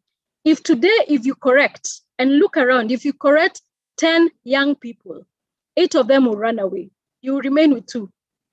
They don't have that strength or stamina to withstand criticism. And I think it's something that we need to work on the young people to make sure that they understand that if I am your mentor and you're my mentee, I will give you a constructive criticism so that you have a chance to grow and to be able to understand and move faster. But if you're not able to accept criticism, then what happens? You will just be moving round and round. So this is what they need to know, that they're able to understand that criticism will be there. You will do one thing and you'll be corrected. I remember one of my mentor who was mentoring me about 10 years back. Every time I would do a PowerPoint, I would do notes, she would take me back almost 10 times. And I was getting upset all the time, upset. But over the years, I learned all these things that she made me do. Even up to how I dressed, I will come into the office and she'll say, Ivy, this is not the way you dress when you're going for a meeting. And that impacted me. And those are things that we need to understand. If I sat there and I said, you know what, she's just saying it because she didn't like me, I will have lost that chance. So constructive criticism is going to be very important. So even for us who are looking into mentoring the young people, let's learn to give constructive criticism so that they're able to understand that you're coming from a point of love and not from a point of just bringing them down. Another thing is, let's give people a chance. One of the things I tell young people is when they come for the first meeting, they are actually they're looking for a mentor who has money, who is going to sponsor them, who's going to help them get a job. It doesn't work like that. Mentorship is actually nurtured. Friendships are nurtured. This relationship is nurtured. The first meeting, you may realize if the young people come to a meeting, I'll probably watch them. to just understand who they are, to understand how they talk, to understand their moods, to understand everything. Now, we need to be able to give people a chance, and the young people need to understand that they need also to give people a chance so that they're able to be patient enough to walk around and to actually get into what they need to get. Now, this weekend, I met a one of the greatest reverends here. Actually, it's called Reverend. He's actually doing amazing work in the marketplace. And he introduced us to a young man who came in and said, and told him, really, Reverend, I like what you're doing in the marketplace. I want to work for you for free. So he looked and said, are you sure? So what happened is he actually told the guy, yes, come. And he's actually 23 years. He wants to be a millionaire. Actually, that's what he said. He wanted to be a millionaire. But he said he wants to learn. And that young man today, he sits in boards, he sits in places, and he's not paid that much, but is able to actually understand that he needs to sit there, get into the nitty-gritties, get into the dirty, murky waters, and just get all that he can get from the Reverend, who is a marketplace billionaire in Kenya. So this is what we need to encourage our young people, not to be quick to get something from people, but to give people a chance. If they meet someone and they're quiet, let them give a chance, because sometimes mentors will be looking at them and understand who they are. Now, for the young people also, they need to be very flexible. Even for us as mentors, we need to be very flexible. We have discussed about our young people. Today, the young people we see are not the young people we saw 5 years or 10 years back. They are very impatient. They want quickly. They want to work on things quickly. They have amazing, amazing ideas. I mean, they want to run. So every mentor also needs to understand that we need to understand them and also be flexible, just as we ask them also to be flexible with us. We need to be able to challenge them and ask difficult questions, because this is how we'll be able for them, they'll be able to actually understand and get to know how things are done. Let's not be afraid to ask questions, let the decision be theirs, A mentor will only guide, the decision is theirs. If you guide a mentee and they tell you, no, I don't think this is gonna work, and if you know very well today, our young people are not like us when we used to be quiet when an older person talks to you. No, they actually talk back. So give them the space to make decisions. Sometimes they will fail, but you need to be able to come back and say, you know what, and carry them over. And sometimes I always say it's almost like a father-son relationship where you see your son or your daughter falling, but you won't let them fall. When they fall, you come and pick them back. That's exactly what mentor-mentee relationships are all about. They should not expect favors. Do not give favors. We don't want to create a scenario or event where, favors are just dished out. I know today things are different, but take them through the process, because the process is what creates character. Help them out to create character so that when you leave them and they fly, the character remains. So you do not give them favors, do not do things for them. But if you're a mentor, make sure that you're guiding them, you're making them, do things, the hard things, last 2 weeks, I remember we had a discussion on a WhatsApp group where we are complaining about the young people that we're employing. Some of them are not even able to write letters. And we ask ourselves, what is happening? But I said, you know what? I think it's up to us. We just need to not expect favors, not to give them favors. We've given them jobs on a silver platter. Let them do exactly what is expected. Not because you want them to do for you, no, but you want to create a character. At the end of the day, a professional character that will stand 5-10 years to come. Secondly, if you're a mentee for the young people, they should never cancel meetings the last minute. I told you this is one of the things that we're having a lot when we are mentoring young people. They will cancel on you, and that's it. The relationship should be in such a way that is respected, Create boundaries. We have just, about a week ago, we had a friend who said, he's been mentoring, he's a lady, mentoring young men. And suddenly they're all over and they want something, and we have coffee and all that. And she said, how do I keep those boundaries? So make sure even when you're mentoring the young people, there are boundaries that are there. Second, lastly, be humble, because sometimes young people have so much for us, even as mentors, to learn from. So you want to listen as much, learn from them. I know the greatest people. I work with a lot of young people. Most of the people that I've employed are actually young because they have ideas, they are sharp, I'm able to listen to them. So all other things I'm mentoring them are other things, but I'm also picking a lot of information from them. So let's be ready for that. So what is the difference between mentorship and coaching? Because this is something that so many of us actually don't understand. Mentoring is advising, coaching is asking. Now I have put the key differences there. To correct inappropriate behavior, that's coaching. Mentoring is support and guide personal growth. So it's more long-term at the end of the day. A coach directs the learning. You know, the mentoring, the protege is in charge of the learning. You are the person, the mentee is the one who will be able to learn what they're doing. That's mentorship. Coaching, volunteering is not necessary. But for mentoring, most of the time is very voluntary. You will find that you're mentoring someone for even your own sister or brother, you're mentoring over a period of time. The focus is actually for coaching, the focus is so immediate. You know, mentoring, again, as I said, is long-term, personal growth, you know, personal development, spiritual development. You mentor them over a long time. So it's not a relationship that will start today and end. Most of the time we put it as a long-term relationship. Now, I tried to just understand the biblical views of examples of mentoring. Jesus and his disciples were one of the best examples of mentoring.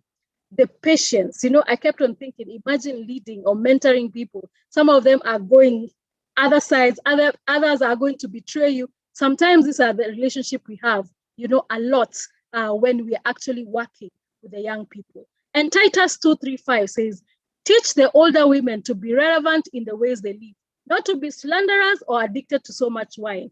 Then urge the young women to love their husbands. You realize the older women, and I always add men, and the younger women need to learn from each other. We have walked a journey. Most of us are in maybe 40s, I am in my 40s. Then at the end of the day, I need to start bringing up other people to take the mantle. So we must stop being where we are at and open the doors. Sometimes it's us being very vulnerable to actually say, you know what, come in, I want to help you to move forward. And so mentoring is a relationship experience in which one person empowers another by sharing God-given resources. All these resources we have, God has given to us. So it's up to us to pick up one person, two people, especially the young people, and hold their hands and empower them to the next generation. Thank you so much. I really, really appreciate it. So this is just an example of exactly what I've been talking about. It's about success, it's about direction, it's about coaching, support, it's about having goals, training, motivation, is really walking, holding someone's hand and moving them. And it's up to us to actually look out for these young people and walk to hold their hands and move them to the next level. Thank you so much. Thank you so much.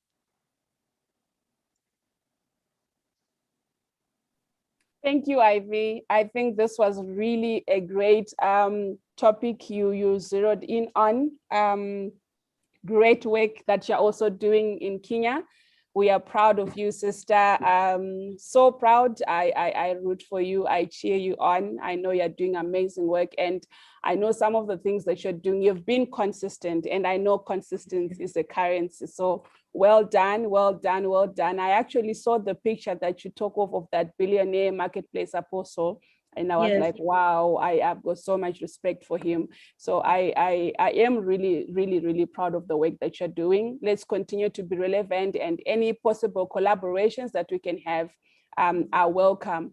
I think one of the questions that I have for you really has been that, to an extent, I also feel like mentorship is when we see people doing what they say, you know, I feel like sometimes there's a mismatch.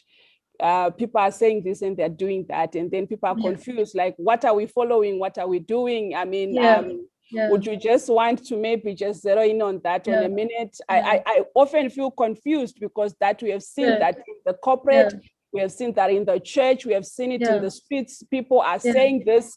The people that we used to think we can imitate, the people that we used to think we can copy, they will ask you to do some of the horrible things, and you're thinking, So where are we going to get the people that we can follow that true, that are right, that stick to or stick to what they are saying? If you could just maybe emphasize on that.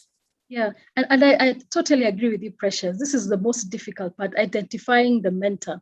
But again, I always say it's a matter of watching and understanding who these people are. You have to understand them and look at them first, then willing to work with them on their day-to-day. Mentorship is not sitting on a call and saying, let's have a call for 2 hours. I always say mentorship is the willingness to work with a person there from morning to evening to see exactly the things they do, so that you're able to, some of the things I'll not be able to explain, some of them I'll be able not to tell you, but you will observe and see. And also when you realize a relationship is not working for you, it's a matter of you to respectively leave the relationship and say, this is not working for you, and you move out. So it's a matter of watching and also wisdom. I always say you have to also have wisdom and also understanding also sometimes these people that are mentoring you are also human beings. They have weaknesses and they have strength. Because sometimes you look, if you meet a billionaire today, you think that's it, this is a great person. But guess what? They have weaknesses, they have their own strength. You will, if you start working with them as a mentee, you will see exactly their weaknesses. But it's up to you to open your eyes and ask yourself, what am I aiming at? And that's when now you realize that you will need to work with them, whether irrespective of their weaknesses or their strengths, because you're looking into what you need to understand, what you need to get, and how far you want to go. So for me, I always say, working, you have to understand that these people are human beings and they are going to be really, really, really sometimes let you down, but it's the focus. Keep on focusing. No, thank you so much. Thank you so much. And now I just want to throw in a deep end again and ask another question on mentorship. And so I feel like sometimes as a younger generation, and this is my opinion, we get out of the season of mentorship too early without mastering what we should be mastering. And then we are prematurely introduced to an environment when we are not ready. And this is applicable everywhere. So you find that you are half-baked, but you are on a very like a prominent stage that you were not prepared for. So how do we make sure that we are prepared for such a time as that we can be able to raise relevant voices? Or is there ever a time where we can say someone is ready to say anything? If you could just maybe. Amazing, Precious. Let me give you an example. I have a young man I met and identified from a church, and I knew he had so much potential. Now, what I've done with him is I've not given him a very big role. I know where I'm taking him. So I've begun just giving him very small roles that he can do. Sometimes even roles that he thinks, why am I doing such a things? But I'm trying to prepare him to get to the upper stage, because I don't want to give him an instant where he's either a director or a manager and he can't handle it. So I want to be able to say, you know what, this is how we do things. I'm taking him through how to write proposal. I'm taking him through how to handle a company. I'm taking him through how to handle an event. All those things, every other day, we walk towards that. Now, most of the time, if we push our young people straight to the top, they lose it. And that's why a long time you remember when you were growing up, sometimes one of the things you'll go when you're working with your mentor is to wash their car. And you wonder, why am I washing the car? Or they start by washing toilets. And you wonder, why did they do that? It's because they need to start from the bottom so that they understand the steps of where you got in. And it's okay, because every time they're going up, they're able to understand this is the process and this is how it's going. By the time they get there, they're able to appreciate it so that you don't move them so fast and they can drop very fast also.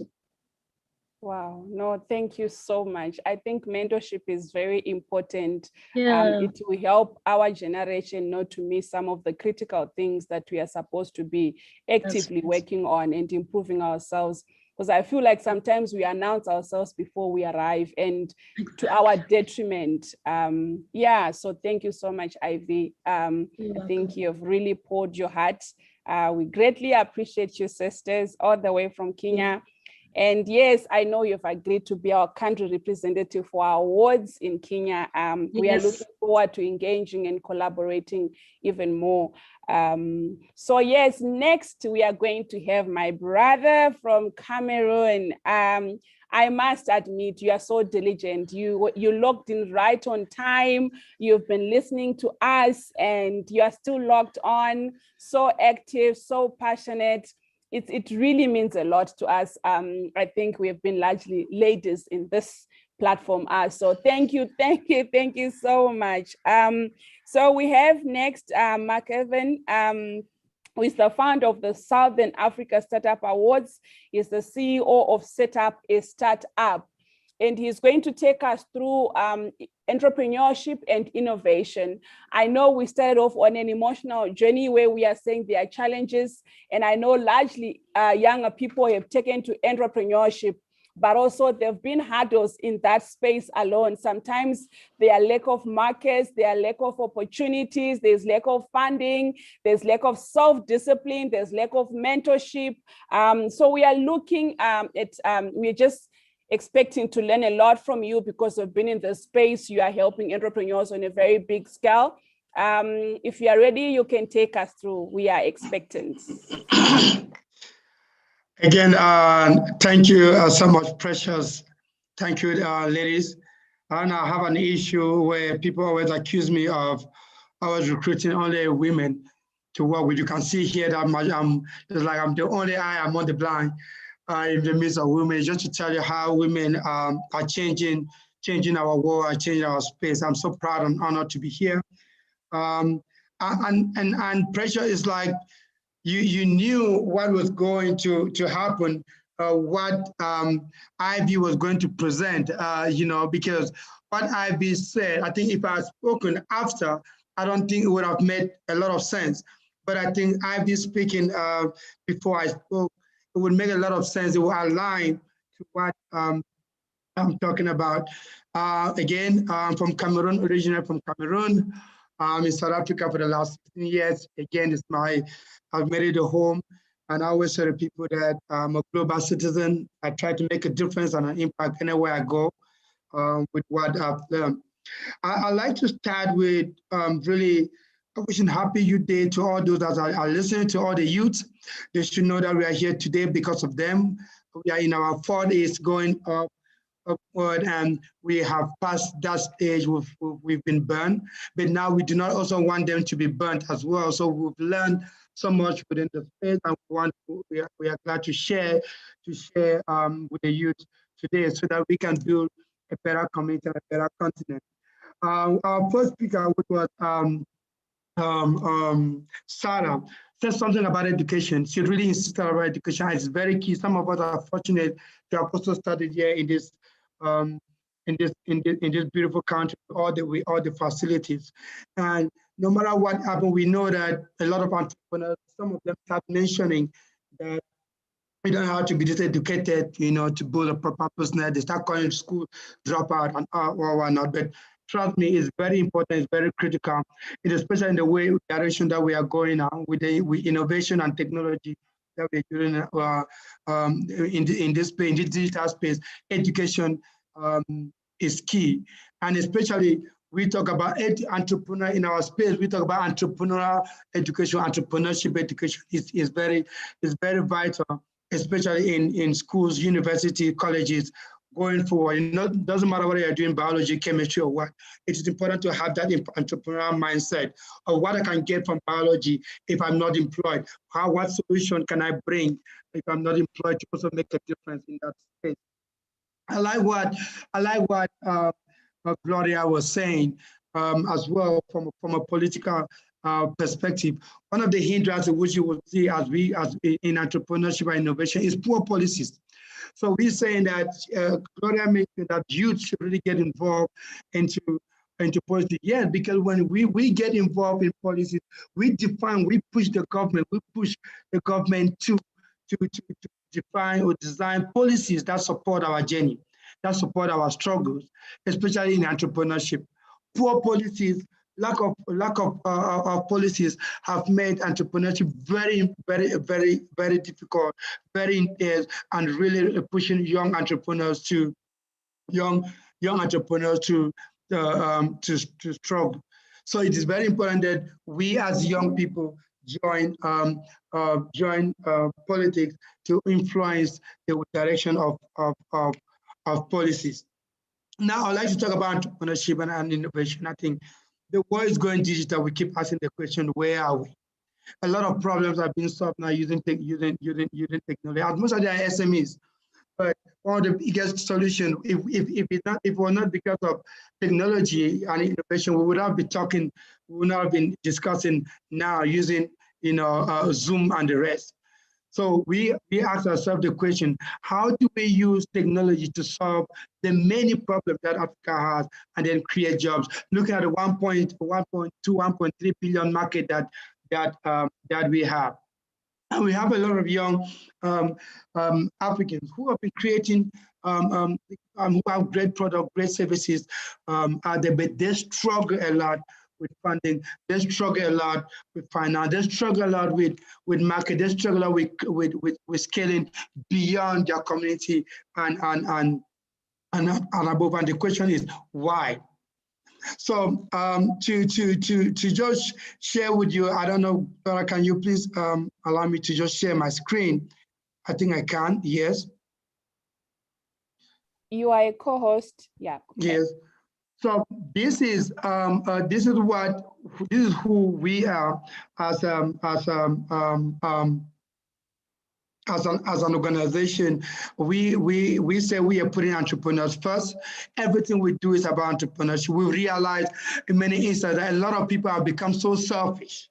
Where they say they are supporting entrepreneurs, but actually they are supporting themselves. And why making entrepreneurship really difficult. So our initiative is really to make entrepreneurship, again, like I mentioned in my introduction, accessible and inclusive as well. But again, we are trying to solve the problems. We are trying to solve the problems of lack of investment, of how entrepreneurs can raise funds. Because as we try to build this business, if they are not funds, if entrepreneurs cannot raise funds, that means that we are not building and we are not building any entrepreneurs, or we are not building any business, or we are not helping the economy. So our job is actually to make sure that we have entrepreneurs ready for this investment. And most people complain that the problem that their businesses are facing is lack of funding, and the problem is that there is no money. Trust me, Africa has so much money. And even if money does not come from Africa, let alone if you look at the 2019, look at 2019, 2020, Africa raised over $700 billion US for investment for startups. And just the quarter of this year, we've already raised even closer to that already, where we are in the quarter of 2021. It should tell you that the problem we are facing is not investment. The problem we are facing as entrepreneurs is that we are not ready. Are we ready for that money? Are we ready for investment? Do we have what it takes? Do we even answer even 1/4 of the question that investors are looking for? So we decided to look at it. We are tired of seeing startups failing within the first 1 year. In the first 3 years, we're tired of seeing investors investing money within in the startup, and then this startup just failed within the first 3 years. And we wanted to make sure that that does not happen.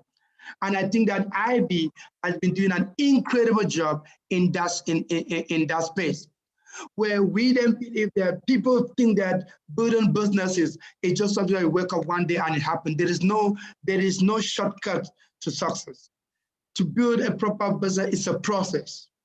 You have to follow the process. And if you don't follow the right process by building right from the foundation, then you have a problem.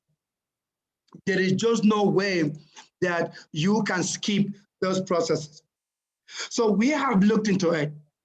We believe that entrepreneurship is the key to rescue Africa from poverty. I heard my sister from Zimbabwe who keeps saying that we can't keep begging, we can't keep looking like charity, we can have little money that comes in. But we can get ready so that when somebody is giving us something, we can easily use that to multiply and create a sustainable environment for our children, for our family, and for our friends. And we can only do a better Africa if we are entrepreneurial. The government, they always play that role. The government will always be government. We have seen it not only within South Africa, we've seen it across Africa as well. Poor leadership has always been there. And it's going to take a lot of years for this to change. So how do we go around it? Rather than keep blaming the government and pushing everything towards the government. I have this philosophy where I always say, keep doing it. And somebody would notice what you are doing, and then they will jump. And that's how entrepreneurship is all about. We want the government to do everything for us. We want funding, we want this, we want even put the right proposals. We just want everything to be chewed and just give out to swat. Any investor or anyone will ask you, what is your skin in the game? What have you done? Show us why I should come and support your business. Show us why I should invest in your business. It means that what? Like Ivy said, get ready. We are not saying that we want to get you to just get the funding that is out there. We want you to be confident, be ready, prepare your pitch deck, prepare, make sure you have the right team, make sure that you have the brand, make sure you've been creating some traction out there. Make sure that you know your story, make sure you know your acts. Because one of the problem entrepreneurs are that they don't even know what to ask some investors. They don't even know which investors they should be asked. The venture, whether the business at this stage need a venture capital, or need a private equity, or they need an angel investor. Most startups don't know these processes. They don't know where their business, the level of their business. They don't know whether they're asking for seed funding. They don't know they're asking for early stages funding. They don't know whether they're asking for Series A funding. So we then said, no, this needs to be sorted out. It needs to be sorted out. We have now created and developed a platform that connects entrepreneurs to mentors and to investors. So Ivy, I'll be coming to you because our platform needs someone like you, partner with other mentorship organization. I'm sure I'll be coming back to you to see how can we collaborate on this, or how can we push each other's vision. And for some of you who know, or some of us who've gotten the experience within the industry, you will realize that most incubators don't have the right program for entrepreneurs. Most of them, they don't have the right program for. We can't sugarcoat this, you know. And we then said we don't have to reinvent the wheel. We have developed a program that incubators and accelerators, universities, enterprise organizations can just use and plug within their service or within their system, and just use it. They don't need to reinvent the wheel. When programs are not, when good programs are not there, entrepreneurs suffer. They spend 12 months in your incubation, they spend 6 months in our acceleration, and they come out of it with nothing. They come with even more stress. When I'm trying to build a business and you tell me that you can turn my ideas into a profitable business, and I come and spend a few days at your incubation, I expect to come out with an MVP. I expect to come out with a product. I expect to come out with a client. I expect to come out with at least some sort of an investment. That's the job of an incubator. That's the job of an accelerator. But how can they achieve this if they do not have the right program that are in place? That being said, let me then take you to something that we have developed that makes sure that all these things is corrected. That makes sure that entrepreneurs should be that can help entrepreneurs to generate ideas, validate these ideas, grow and scale their businesses beyond. What does it take? What does it take to do that? What are the processes that are in place? What should you follow? What should you need? So we did not only create a platform, we created a platform that is digital, a platform that anyone can use anywhere. You from online, you can take it online and do it do a face-to-face program with it. So I'm just going to just share with you what our platform look like. This is our platform. If you go to investment readiness program.org, investment readiness program.org, you can access our platform, or you go to our website, setup.org. Then you click on investment readiness, you will get through our website. You can see that our platform, it talks about what our program is all about. It talks about what the startup takes to gain. It talks about what mentors would be able to do. It talks about investors. So we connect as entrepreneurs with mentors and investors. They have all logged on. They have all joined our community to make these things easier to have entrepreneurs from anywhere sitting behind our decks. So what we are trying to create here is to create a platform where all the resources are in place for entrepreneurs to use and start and grow their business. So I will just give you a brief overview of what you've developed, the digital platform that we've developed and that we've created for entrepreneurs. And then you will see what goes in it. But I need you to understand that we are like a startup school, we are like an entrepreneurship school. We are like a learning school. Our platform have assignments, lessons, up to 12 lessons that will take you from idea generation, how to build an MVP, how to put a team together, branding, and then be investment ready. But also we focus on making sure that you put a very strong pitch deck, present your case so well for investors as well. So this is just, let me just play you what overview of what our platform looks like.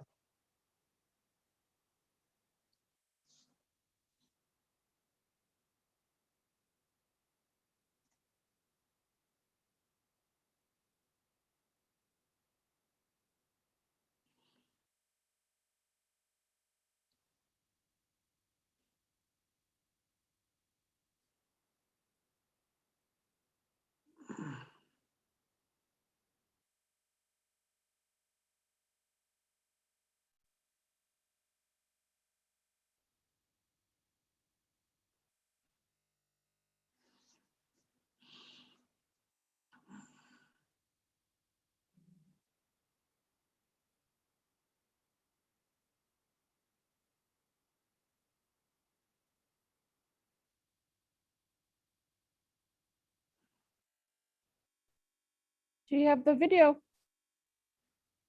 Yes, is it not? No, it's not playing. Is anyone else not seeing it? Because we still have your slide, the other slide, the market potential one. Really? No, then I have, there are no, because I've shared it now. Just hold on a second for me. I can just, let me stop sharing and then just share again. Okay. Can anyone see the video?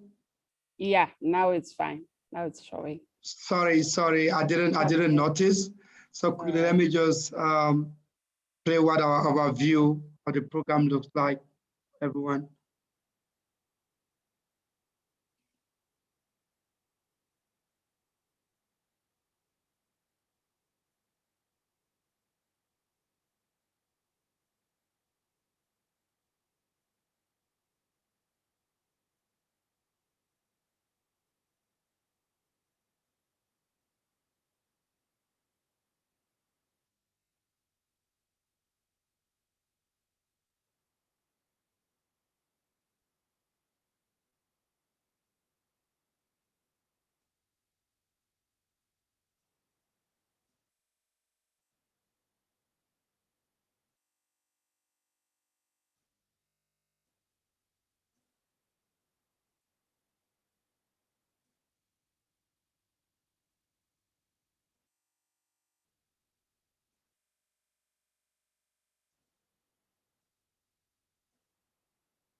So basically, this is that overview of our program. And before you even log in, it will give you that option to really see what you have, what you should expect in the program. But I'm just gonna quickly, just 1 minute for you guys to see what the elements look like, or the CRM of our program looks like inside when you join. So you can see that these are lessons. Like I said, we are like a school. You have assignments. When you finish the assignment, you unlock your due diligence room. You have a founders forum which connects you to all, where it's like a social media for entrepreneurs that you join to speak to other entrepreneurs. You have mentors connect. This is where we connect you to specific industry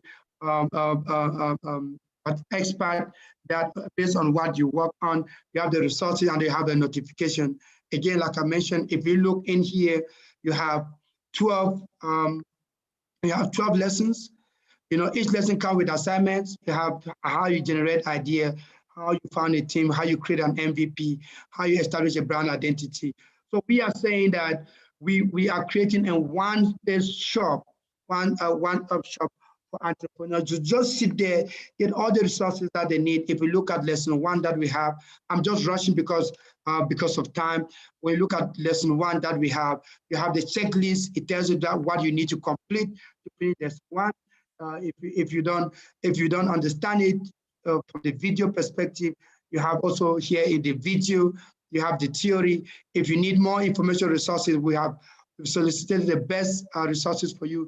You can listen to this video on how you can start and grow your business. Again, if you need a community, you can just connect with the community, request for a mentor, and then join the forum as well. But this is how our whole program, all our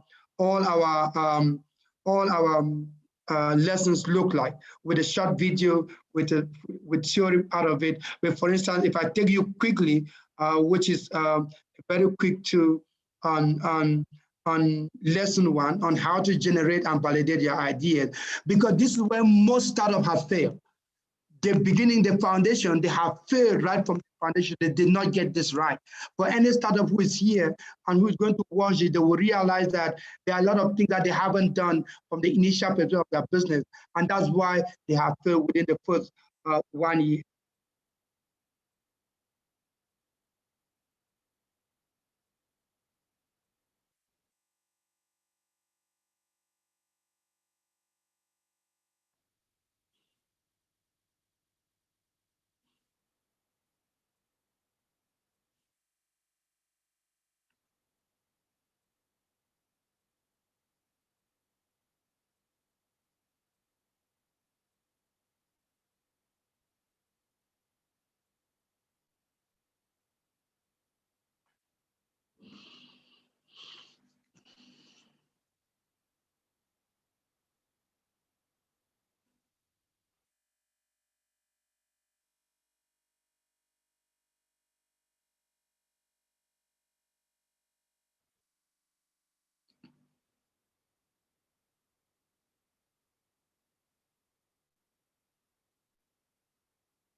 All right, that'll be it from other. This is basically what our program does. We're looking for, we're looking for partners everywhere who would like to join us to make sure that they get this program across their community, their countries, either from a partnership perspective, from a collaboration perspective.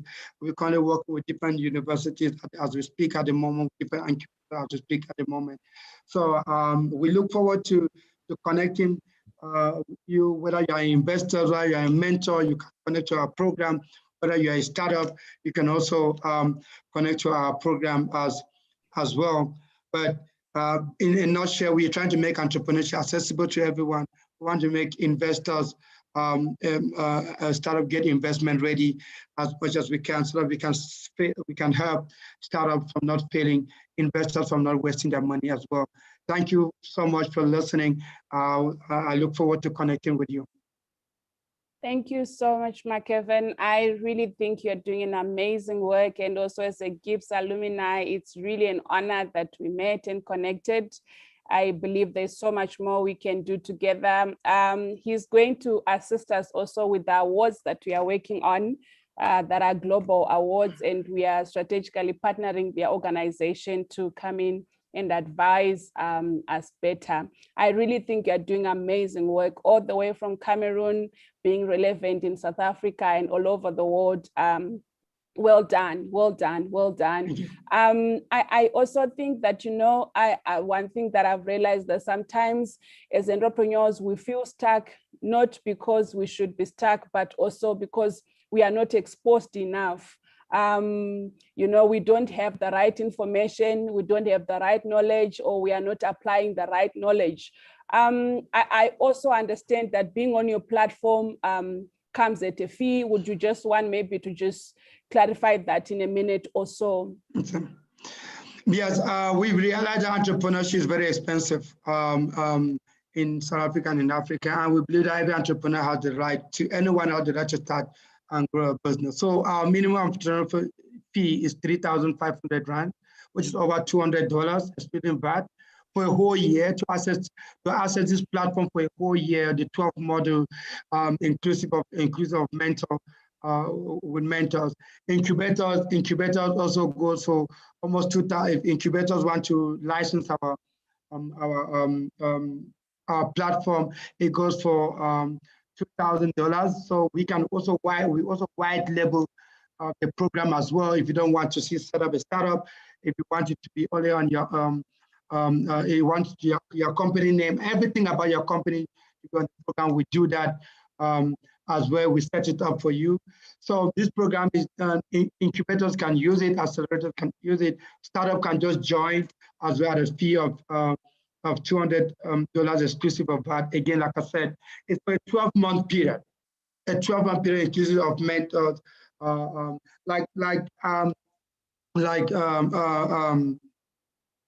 Ivy said, we wanted to develop something that when you go out there, you can always fall back on.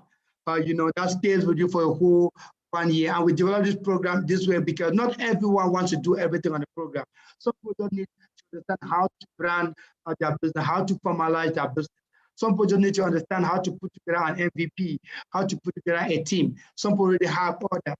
So we don't want people to come and spend 12 months on our program when they don't really have to be there. So they can only pick what they don't have and and use it. That's why we created a program that is available for everyone to make a choice, to make a decision. I don't have to go through all the program for the whole year. No, thank you so much. I'm sure you can also share your contact details on the chat box so that people can connect with you and see how they can be able to engage you going forward. I myself, as part of Vessels of Virtue, we know we are going to collaborate with you. I love your idea. I love the way you are so open-minded to working with other people. I think that's what makes you unique and special. You are willing to pour out your expertise and knowledge to other people. And I think that's what will take the narrative of the youth forward.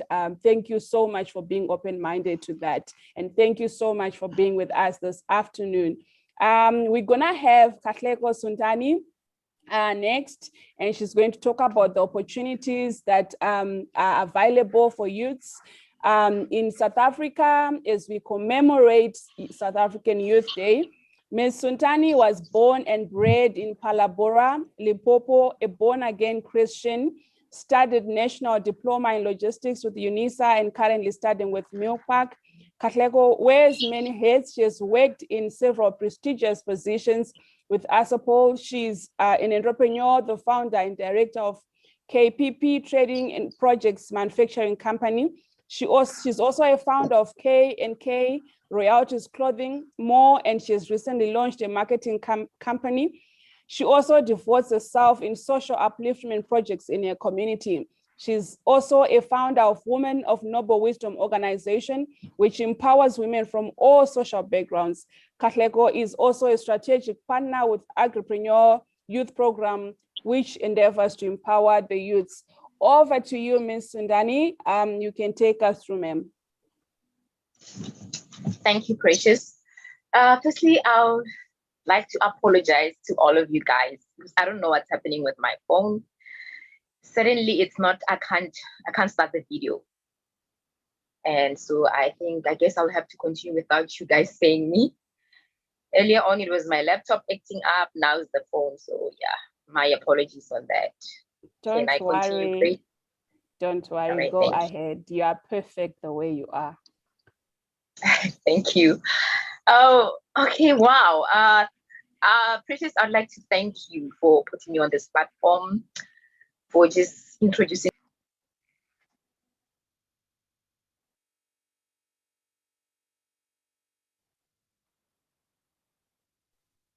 Katlego?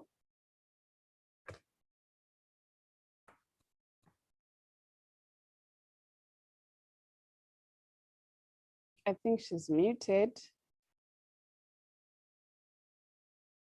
Katlego, you're muted. Can you hear us?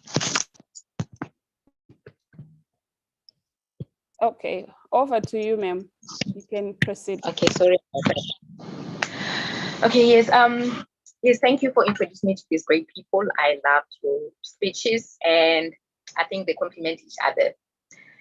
Yes, when I was told my topic is youth opportunities, I was like, okay, where do I begin? What do I have? But then firstly, I would like to start by saying opportunities are with us. They start with us. We create our own opportunities as young people. We have to be go-getters, innovative and creative. And I think as young people or as Africa, we need to get to a place where we are able to turn a skill into economic development, where we are able to, not just be consumers, but also produce, because there's more consumption and less production. I have grouped young people into three: the qualified, those with qualifications but no jobs, the unqualified, those who don't have skill and think they are unemployable, and the entrepreneurs, the ones who are in business and have given up, and those who are in business and feel they're stuck. Guys, I'm sorry. I think there's just a lot of disturbance, and it's really. Go ahead. It's okay. It's okay, Katlego. Go ahead. All right. With the qualified, I think we need to first understand that South African educational system is left behind.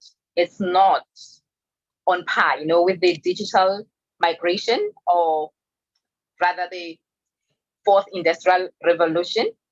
It still offers careers that will remain irrelevant, or rather, let me say, redundant to the fourth industrial revolution. Therefore, can I just, Precious, I'm sorry, guys, but I think I'm not fine. This whole thing is just distractive to me. The phone acting up and everything. Can I just take a minute? Can I just take a breath? It's okay. Take a break. It's fine. It's okay. It's all right. I'll just pose a question to, I think one of the questions I wanted to ask was, I think if anyone is available to answer, do you think that the challenges that the youths are facing currently can become opportunities that they should pursue? That is open to anyone who is ready to give it a go. Welcome to John. John is doing amazing work. He's our next speaker. He's doing amazing work. John is really Pan-African. Is anyone able to answer that? I'd like to answer that. I think before Kathleen left, she mentioned something that opportunities should be created by us. You know, what are the opportunities out there? I think there are just so many opportunities. Like we said, like they said, every disappointment comes with the present. Every crisis comes with opportunities, just like the COVID. I think we've seen so much that has happened that we've seen the creative side of African entrepreneurs after the COVID. People changed. People started embracing technology, start embracing innovation. They start creating things that can reach out. I'll give you a simple example of us. We all finished developing this platform because of the COVID. Now you can reach as many people as we possibly can. So we can. There are so many. Africa has so many problems. We need to just use we need to look closer to us. We need to look beyond ourselves on how do we solve this problem. What I think John will speak a lot on all those things. On 4IR. With the digital space, with the technology that is out there, how do we use to solve the many problems that we have? So with more problems, good solutions, and how we can create even more better business. So I think that it is our advantage. Why do you think that people are looking more into investing in Africa or coming to Africa? Because Europe is saturated. Europe, Asia, and the US are all saturated. That's why you see funding and investment keep coming into Africa startup. So we need to use that opportunity that we still have all these problems, and that we can use technology, innovative ways on how to solve this problem. No, thank you so much. I think when we perceive it from that understanding, it makes it a little bit easier that the presence of challenges can actually create opportunities for us, and it's a continuous journey, and that's what makes us entrepreneurs. And I think when you were playing your video is when you alluded to the point that entrepreneurs solve problems. So thank you so much. Katlego, are you ready?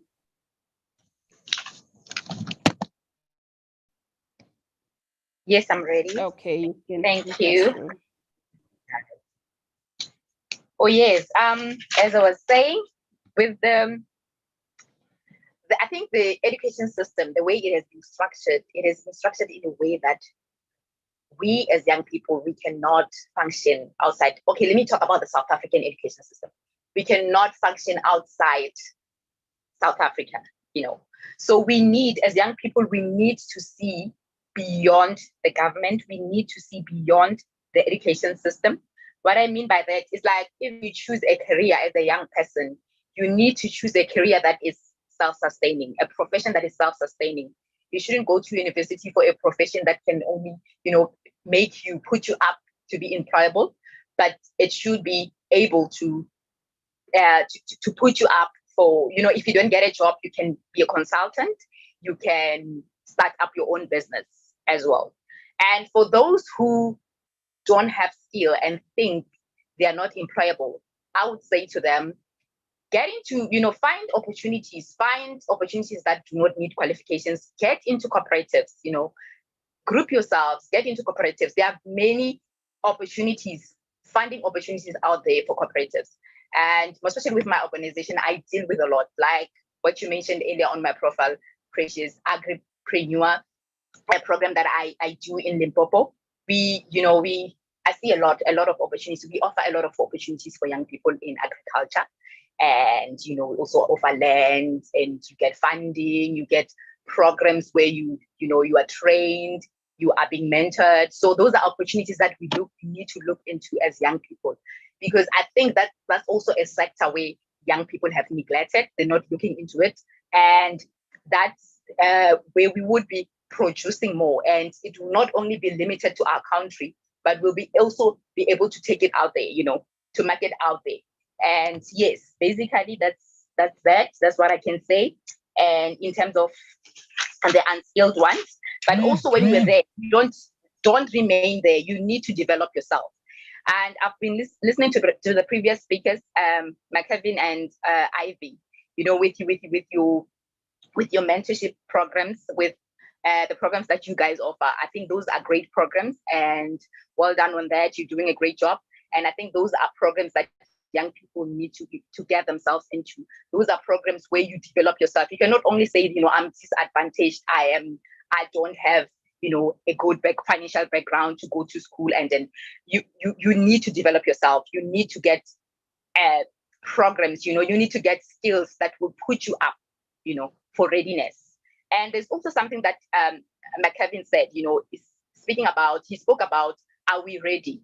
You know, there's also things that I've realized or I've picked during these programs that we do, you know, of entrepreneurship and funding, that most young people, they are not consistent. They are not ready. They are, you put up an advert and say, you know, we're looking for 10 young people to fund. And a person will just go on the net and download a business plan and edit, you know. They don't have time to sit down and think about what they want to do. They just have an idea. Today they have this and tomorrow they have that, you know, they don't really know. They're not consistent in what they do. And in regard to that, that's just how we are not ready. And mostly, you know, if you come up with a business plan that is, you know, it's copy and paste, we can see that this is not from you. This is not what you've written. So it's not even about how you put the right words. It's not even about how you've structured it, but it's basically about the idea, you know. It's about the idea that you have and how you're going to make money out of it, you know. So we should learn. I think that those are things that we must take into consideration. We should learn to be able to sit down and connect to self and connect to the idea, because when you write your own business plan, you are able to connect to the business, to your business, to your idea. You know, you are able to just fall in love with it. Then when you just get it from the net and then you copy and paste, you know, you edit and put your names there and everything, and we are able to pick those things up. You know, you find 3 young people, they have the same business plan but with different business names. And that just puts us for failure, you know, just puts us for failure. So those are some of the things that I would say, let's rectify as young people, let's develop from there and get it right. And also I would like to talk about the food technology. I think there's so much opportunities for food technology, you know, in terms of us producing. Let me talk about South Africa, you know, where I am in Limpopo. Limpopo is rich in agriculture. It's very rich in agriculture. And if we are able to turn that into economic development, then we've got the solution, you know, we've got the solution. Because I think also what the problem that we have as young people, it's competition. It's also doing the same thing. We want to do what others are doing, you know. You're not sure about what you want. Like what my lady said, Ivy, she said, you know, with your mentorship program, what you mentioned, there's something that you mentioned, I picked there when you spoke about giving a person a chance. You know, I think we do not give people a chance. We do not allow people to grow. We do not allow people to develop, you know. So instead, we just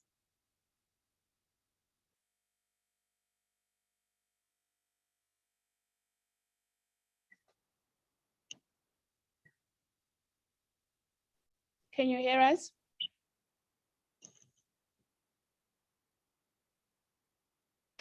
Katlego?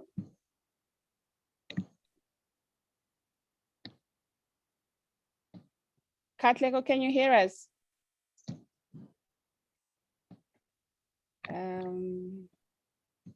Are you still live? But we can't hear you. We can't hear you.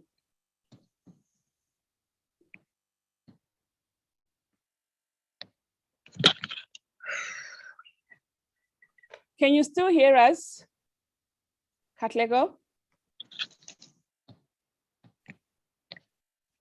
There's your voice we can't hear, but the background noise we can hear. I'm not sure why, if you can hear me.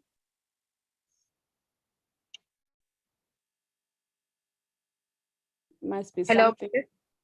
Yeah. Can We you can hear hear me? you now. Yeah. Oh, this is really, I'm sorry about that. Okay, yes, I think I'll just stop here because I think it's just a lot of disturbance, but I would also like to just briefly talk about the opportunities that our organization offers. I am so passionate. I'm very passionate about social entrepreneurship, and I work a lot with private, because I think the other thing that the mistake that we do as young people is that we focus much on the government, you know, and we've given up on our businesses, we've given up on our ideas.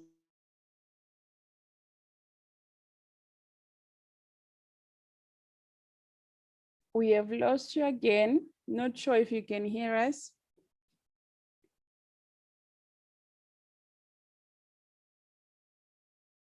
I'm going to ask Katleko to share her details so that people can collaborate with her. It might be an issue of network. But I think we've also taken note of the opportunities that are available, especially around agriculture. Myself, for one, I'm going to be in touch with you because I recently got a portion of land in Limpopo that I would really want to farm. I'm really excited about it. I'm going to be getting hold of you. Thank you so much. I think she can be able to, we're just going to keep the group for longer so that people can exchange their contact details and can continue to collaborate going forward. Without also wasting much time and trying to stick to our time, I'm going to ask John to just take us through. John is doing amazing work. I think one of the most interesting projects he's working on. I'm fascinated and excited about it on his behalf, actually. He's working on a bank. I think I want to own some shares in that thing. I'm so proud. And I think for me, John remains one of those humble people that I've ever met. So Pan-African, so kind, so relevant. And I just pray that God continue to use you, especially in the space of developing Africa. I'm so proud of you. I cheer you on always, and you know that. Over to you. Sure. Well, Precious, thank you very much indeed. And thank you for inviting me to this event where we celebrate the youth. I am, for those of you who do not know me, my name is John Lombera. I am originally from the DRC. And by the way, I hope that you guys are hearing me well. If not, please let me know. Can you hear me well? Hear you. We can hear you. I'm just trying to get your video. Yeah, I think we should. Good. Yeah. Because I happen to be, as you know, traveling all the time, and I'm not some of the most fastest connection. I am in the DRC at the moment, and the connection outside of South Africa can be very, very difficult sometimes. I am not on my fiber, but I am on my Airtel connection. So I hope that the audience and everybody else is certainly watching and not having any issue with the sound. So, like I was saying, I am originally from the DRC, but I've been living in South Africa for the last 19 years. And thank you very much, Precious. You and I go way back. And I still remember when we went to Zimbabwe for one of your first events over there. And I supported you all the way. And that's exactly what true Pan-Africanism should be all about, where we need to be encouraging folks like yourself, Sarah, who is on the call right now, Ivy, Katleho, and I understand you're having issues with your connection, but you know what? We're here to be able to share our experiences, but also to encourage the youth out there to, irrespective of the issues we have, for us to still be able to share the knowledge and so forth. I want to congratulate the previous speaker out of Cameroon. I suppose he speaks French as well, just like me. I want to thank Mike Kiven, Ayaba, and everybody else on this show to be a part of it. So my conversation here stems around the fourth industrial revolution, and I know that when we talk about the 4IR, it seems like it could be a very sophisticated topic, very sort of mind-blowing conversation. But in reality, it's everything we already live on, everything that we already experience. It is just a continuation of the third industrial revolution, whereby we're taking the internet onto a whole other level and introducing other things such as the Internet of Things, machine learning, robotics, mobility, but also artificial intelligence, and most importantly, things like blockchain technology, which is quite fascinating to me. And you know, Precious, that this is the one thing that really drives me behind the notion of creating this digital bank. So if we go a little bit back since this whole pandemic started, I think people actually realized that, you know what, not only were we stuck being at home, but we were able to still remain connected. And by being connected, we use tools like Zoom.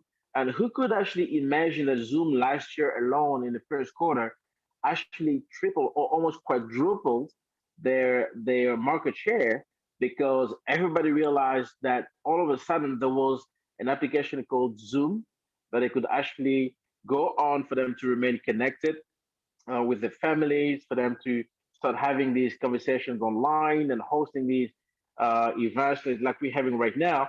The price of Zoom or the marketplace of Nasdaq actually quadrupled, right? So there's a notion to that. There's a really connotation to that when it comes to the marketplace, but also to understand where technology comes in. Zoom did not appear just because of the COVID situation. Zoom has always been there because they were trying to solve a problem.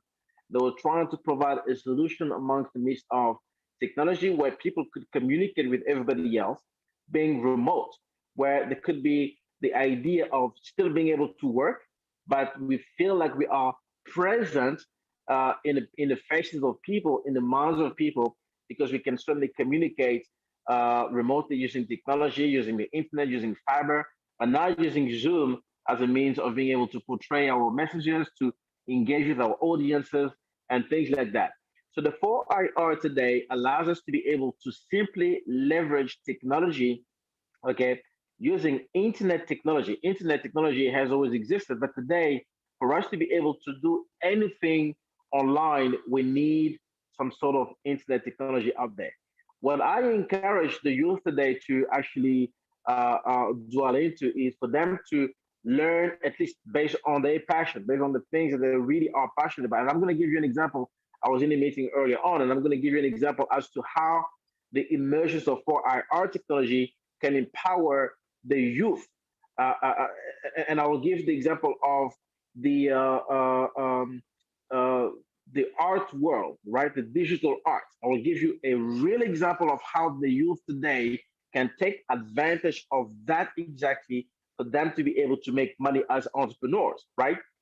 So once again, coming back to the essence of the 4IR, it's all about leveraging the internet infrastructure or the internet technology, and for us to now be able to apply everything above it, whether it is robotics, whether it is machine learning, whether it is artificial intelligence, whether it is blockchain technology, whether it is the Internet of Things or anything else, everything will still require internet connectivity for us to be able to do whatever we are doing today. So coming back to the example that I want to give you, Precious, and to everybody who's following right now, I don't know whether any of you know the concept of NFT. NFT, which stands for non-fungible tokens. All right. Now, the notion of non-fungible tokens, first of all, stems on the blockchain technology. But before I talk about it, we need to be able to understand what is a fungible token and what is a non-fungible token, right? First of all, tokens are created in the midst of what is known as cryptocurrency.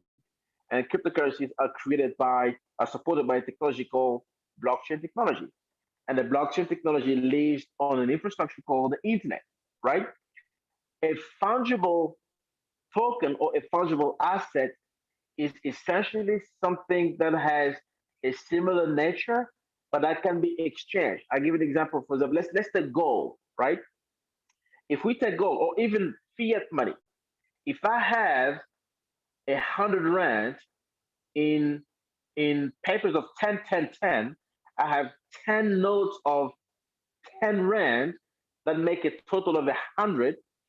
I can exchange, I can give you my freshly printed money from the bank, and I give it to you, Precious, and you can give me used money of 10 Rand in 10 notes. We exchange, they still have the same value, right? They still have the same value. It's still 100 Rand. Whether it is brand new or used, it's still the same thing, and we call them as fungible. They have the same value, but we can exchange them irrespective of who holds them in the hands. They are fungible. They hold the same value, but they can be exchanged with something else or with another piece of paper that has the same value. It will remain the same value. But now, when we call it as non-fungible, is because irrespective of whether they have the same value, but we can't change them or exchange them for something else or give them to somebody else for new ownership. For that, I'm going to give the example of, let's say, a piece of land. If, for example, I have 100 square meters, in fact, Precious, you just said that you bought land in Limpopo, right? Now, let's say, for example, Sarah and I come to buy a piece of your land. If I want to buy, for example, 100 square meter of your piece of land, and Sarah wants to buy the same quantity of a piece of land, where I buy, you give me the title, the ownership of that right in that particular space, right? That particular land. It is not going to be the same for the same size, the next land next to me that Sarah buys. It is the same land, sort of piece of land, but the ownership is different because the day I come the following day, if I come back to that piece of land and I say, listen, who has built on my land? Chances are I will instruct the police station to come actually and tear down where the wrongful person is actually built on my own land, even if there could be a similar piece of land next to me where somebody could say, John, you know what? No, just take that piece of land and go and build there. No, the value is different. But the same size, even if it is the same price, the value is different. Why am I saying that? Today, artists in Africa are struggling to get the piece of art known around the world. And today, thanks to the fourth industrial revolution, underpinned by the blockchain technology, with the creation of digital art that can be supported by NFTs, non-fungibility, non-fungible tokens, these artists can, for the first time, create art in a non-fungible manner that can be distributed around the world and be sold for hundreds and tens, even millions of dollars. Imagine a digital piece of art that can be sold for $67 million.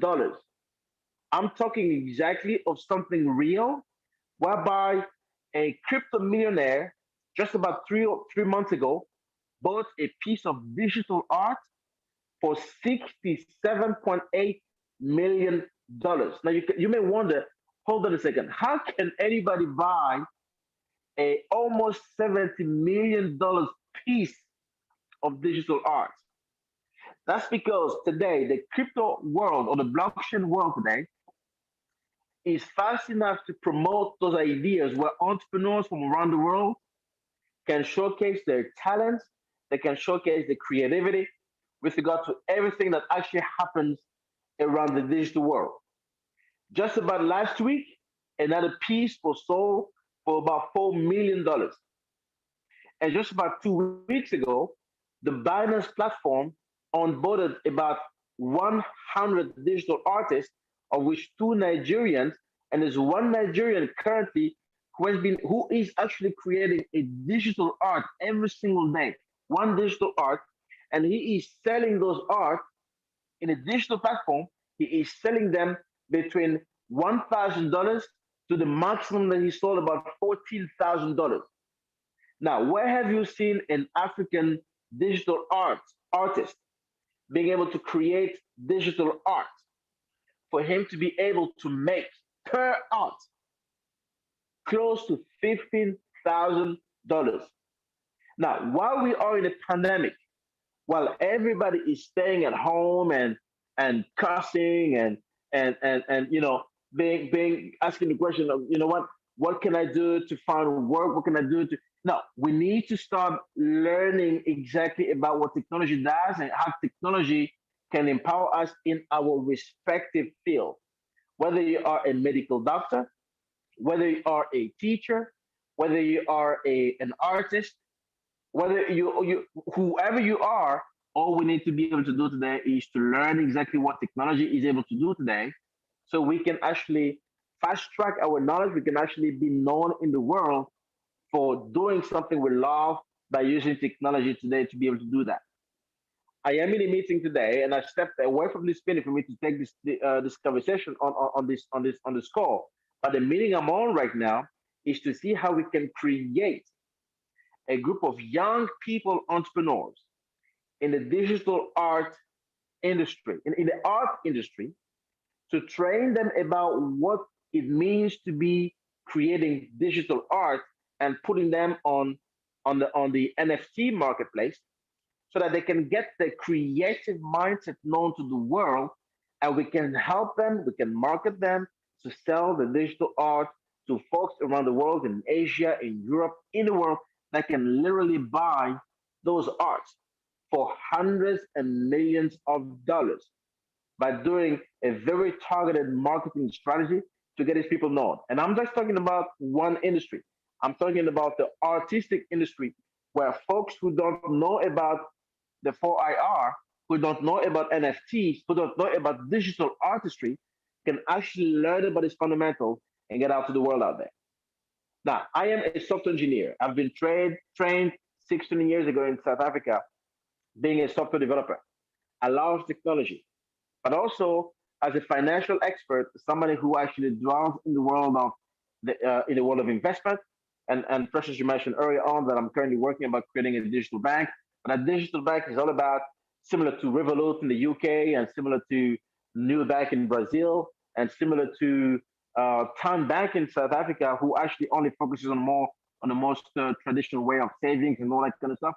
My role today around the world is to build a digital banking platform where every single African people will be able to get access to the world of some of the best global investment opportunity. Okay, but also bringing the world to Africa, Africa to the world. And the best way for me to bring Africa to the world is by creating these communities of experts in a certain field. We may think like digital art. I mean, and by the way, I'm in this room surrounded by artistry with some of the guy who actually he passed away last year, but he is one of the most renowned Congolese artists in the world. He's produced art that is being seen by has been bought by the Vatican, by the minister in Japan, and some of the guys in South Africa as well, and around the world.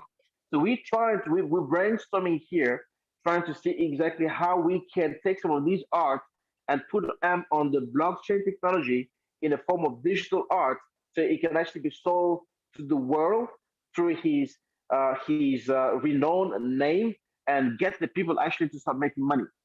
This is how entrepreneurs can also make money, just by learning new things. Whatever it is, the 4IR is simply a means to accelerate whatever we already do in a traditional space, but to actually fast track that in a digital space, by knowing that technology like internet allows us to step away further. When I talk about a digital bank, it is only for me to be able to reach out to the ends of the world where a more traditional bank would not be able to reach out to. And how can we reach the people? Through a mobile device, whether it is a feature phone, or whether it is a feature phone that uses USSD commands, whether it is a smartphone device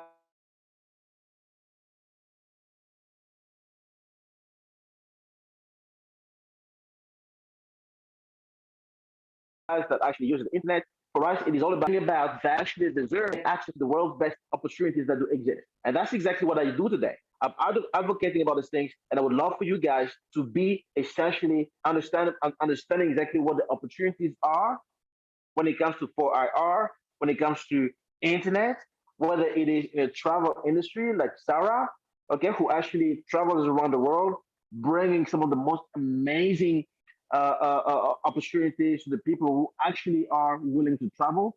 It is all about identifying how, as entrepreneurs, we can then create new mechanisms to still be and remain relevant in the world of technology and to still create new products that will get the people out there to be able to know to embark in this particular journey.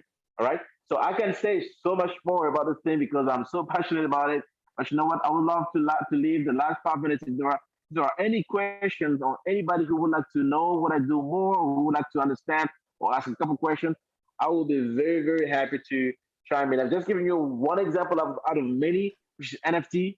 And by the way, I'm actually even closing an NFT deal, a multi-million-dollar NFT deal for 3 years with a football club in Italy.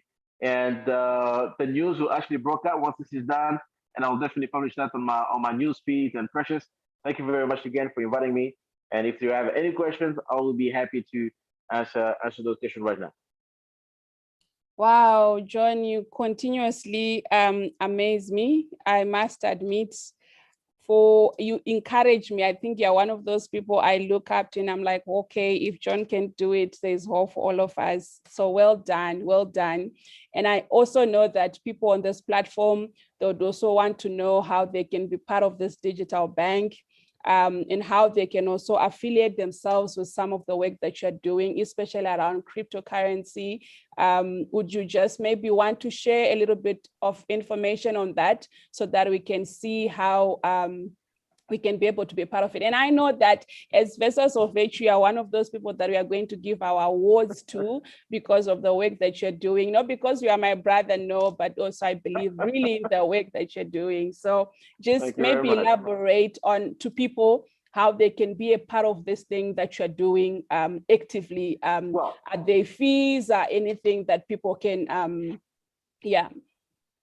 No, there aren't any fees at the moment. For me, by the way, the name of the platform of the digital bank is called Axalio. That's AXALIO. So if you go to AXALIO.com or axaliobank.com as well, I'm going to put it on the chat just now. Axalio Bank stands for African Exchange and Liberal Investment Opportunity. So essentially, it's about creating a marketplace, a free marketplace that will promote some of the world's best investment opportunity to Africa, but at the same time take Africa to the world, and of course promoting trade, free trade actually amongst African regions, right? So for the first time in Africa, what we're trying to do here, we actually an on and off ramp rail between traditional finance as well as digital asset finance, where the aim is purely for us to be able to create some of the best investment opportunities here.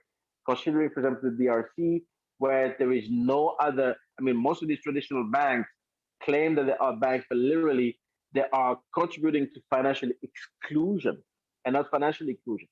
So we want to be the guys really promoting financial inclusion and hoping that, you know, folks here can hop on the bandwagon for them to be part of this particular journey. Very soon, towards the end of next month, we are going to release actually our first platform, our first version of the platform where people are gonna register. We can actually KYC a few people.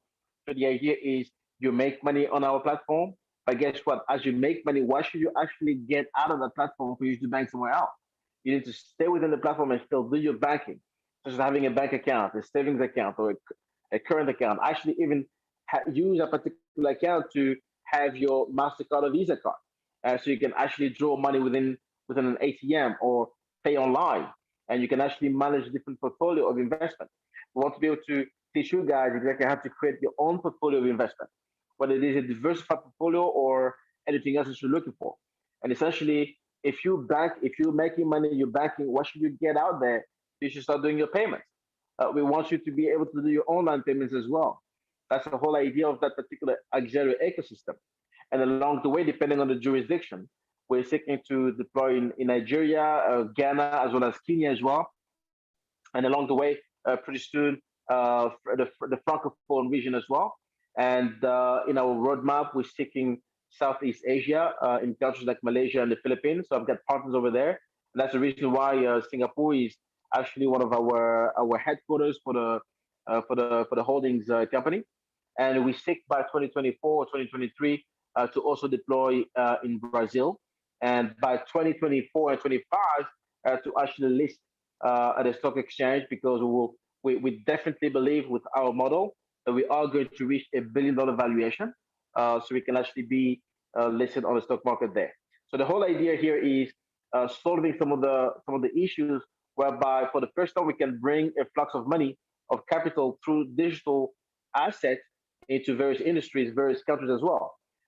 Industries such as the mining sector, the agriculture sector, insurance, real estate, as well as technology. But of course, being an entrepreneur, there's nothing I will ever do but support entrepreneurs around the world in Africa by creating an ecosystem of entrepreneurs where we will be able to deploy capital to help young people to actually get access to capital, support their project, and help incubate them for their success. Those are exactly the visions, some of the visions of Axalio. We have South Africa as our operations support team for the rest of the African region, but we have the DRC as a very, very strategic launch pad. Why a strategic launch pad? Because the majority of people here have one problem in common, and this is they're seeking for a way to get the money to work for them. And how can they get the money to work for them? And in fact, we are addressing not the old generation of people. We're addressing a newer generation of people. We're addressing a newer ways of thinking. The people who are born in the Instagram world and Facebook and TikTok, the people who are the Snapchatters, the people who understand new ways of money, the people who believe in a world where the president of El Salvador, has now made Bitcoin legal as legal tender. The people who are believing in the world of freedom, the people who are constantly looking for better ways of making money in a world where the internet is prime. And that's exactly the generation I'm working for, and I'm building this particular tool for. And everybody can be a part of it. If you go to my website, to our website, which is also your website, you can just subscribe there. And if anybody wants to reach out to me individually, well, there is this chat over here. You can go through Precious, or you can go to my website, johnlombella.com, and make sure that you reach out to me or follow me on my social media as well. And make sure that whatever it is that you're looking to do, we'll be able to work together and achieve your goals. Right now, we're working with a very specific set of investors, those who actually respond to a certain criteria of investment philosophy. But at the same time, what we're building, the platform we're building it for the greater vision out there of people who are looking to achieve more and want to make money a little different. Thank you, Sarah, and thank you, Precious. Thank you, Mike, Kevin, for your encouraging words, and I look forward to engaging with you anytime. I just feel that today we had some of the greatest minds Africa has got to offer. I must admit, really, when we were choosing the people that should be on this platform today, we were basing it on the input that you bring, and I really feel that all of you guys, you are on a trajectory to changing the narrative of the African child, the African context. For me, it would be interesting to know how you are navigating around some of the ridiculous systems that Africa has got. For instance, we have our own country that, like for instance, Zimbabwe doesn't have a stable currency, and there's been issues of inflation and corruption. And I think corruption is applicable to all African countries anyway, or even the world at large. It would be interesting to know how that platform that you are building can be relevant even to countries like Zimbabwe, and how you are also trying to navigate yourself around the systems that are stringent, that are limitive, that are frustrating. We have gone there, and I remember the other time we were trying to go through this other avenue, and you feel like you are just being shot on the foot. How are you managing? How are you navigating and still also being able to remain relevant in some of the systems that are very frustrating, that I think Gloria spoke about earlier, the reason why we have politics, and she spoke of governance and ruling and these things. Please just highlight to us how you're navigating around the stringent systems. Sure. Look, Zimbabwe is a very, very interesting country. And by the way, in March 2019, I met with your vice president. And people all from Zimbabwe always ask me the question of which one, because there are two. And there's a short one and a tall one. And I always say to them, no, the tall one. I don't remember the name.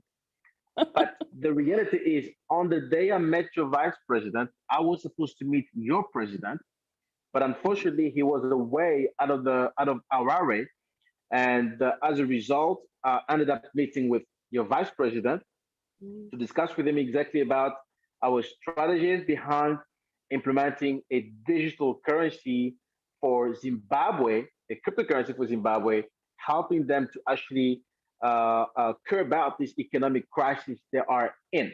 Okay. On that specific day, I spent about 5 days in Zimbabwe. I met with the vice president. I met with the finance, the minister of finance at his house. A huge farm, huge, like beautiful land and beautiful house. The guy who actually went to school, I think he went to Switzerland and studied there, and used to live next to the Ethereum Foundation in Switzerland. And he's a believer of cryptocurrency. I also met with the governor of the Reserve Bank, John, I forgot his name, his surname.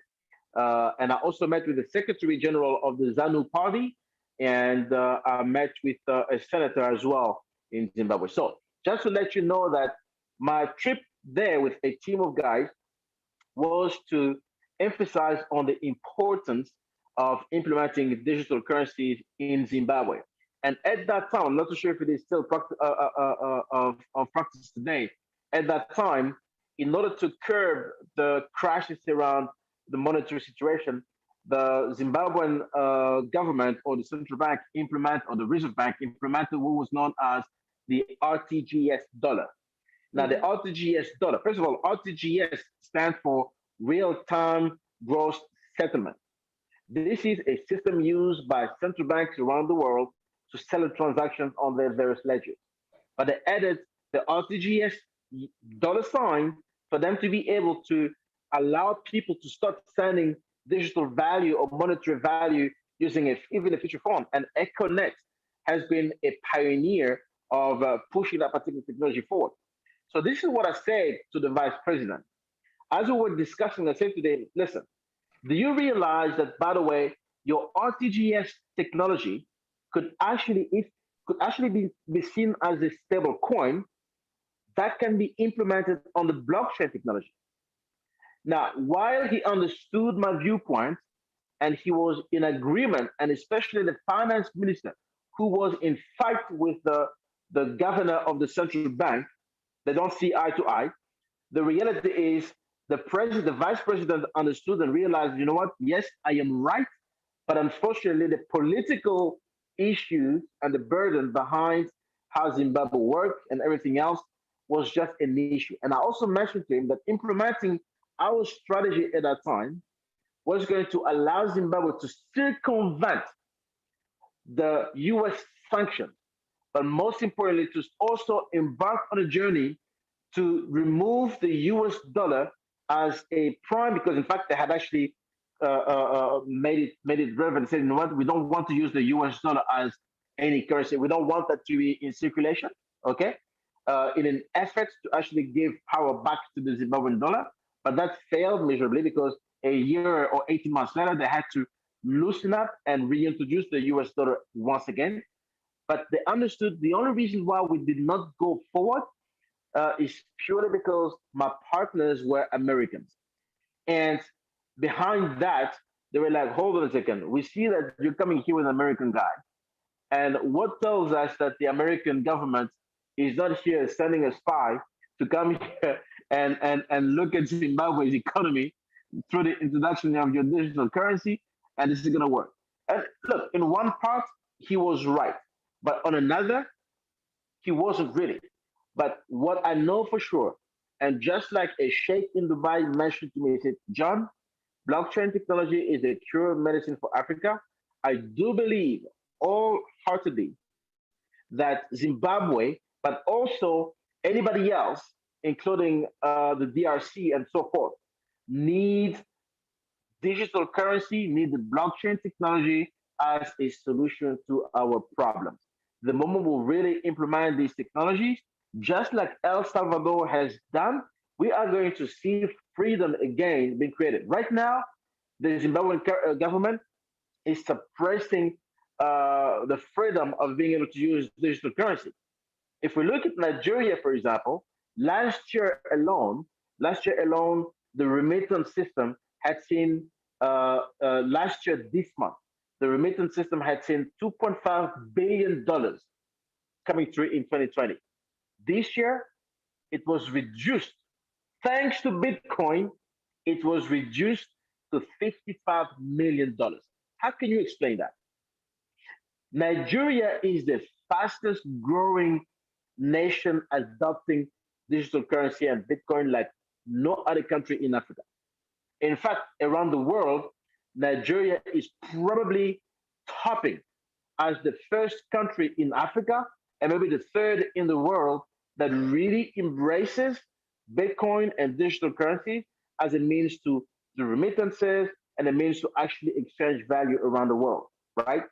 And when we see what the Central Bank of Nigeria did by banning Bitcoin and so forth, guess what? Everybody flocked into Bitcoin because they want to exchange money easier. But now the Central Bank of Nigeria is coming to the party and saying, guys, we are going to create our own digital currency called the CBDC, the Central Bank Digital Currency, because we are going to help you guys to embark on that particular journey. South Africa is lagging, yet we would have expected that South Africa could have been the first country in Africa to embark on this ship, but no, they're not. They're lagging. They're lagging because of the policies that are a little different, and the implementation adoption is going to be a very different as well.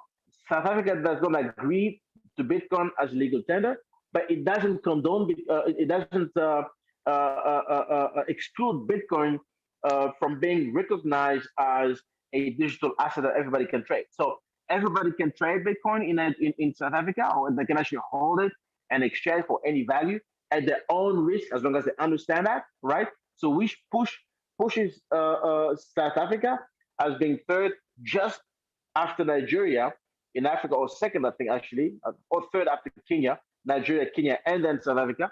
Okay, in consideration of digital currency. But you know what? One thing I can tell you is this: Bitcoin is solving our African issues. Bitcoin is solving our African issues. I think the thing African is governments, the lack of African governments, understanding. The lack of yes, understanding and appreciation of it is becoming a hindrance, which I exactly. feel that sometimes what we assume everyone knows and appreciates is not really common out there. And people should be active in actually maybe making the information exposed, more knowledgeable, more visible to people. Maybe also the issue of resistance to change plays a very big role. True. Yeah, so I think I'm gonna have to ask people to continue the conversations with you, John, on your website, and also engage you more to get more on this that you are really tackling on, because I just wanted to hear the clarity around the policies in place that kind of like hinder a lot of entrepreneurial activities in Africa. I just want to take this time to thank everyone for making time to be with us this afternoon. Words are not enough. I'm just grateful. I learned a lot from each one of you. I just want to ask each speaker, starting from the first speaker, in the context of what everyone has shared, and in commemoration of the Youth Day, the challenges that African youths are facing, and what you propose to be the solution going forward. So I'll start off with Sarah. Please just give us your closing remarks. Due to time, I apologize, we've gone beyond. Just give us your closing remarks in a minute, and we should be out of here soon. Thank you, Sarah, over to you.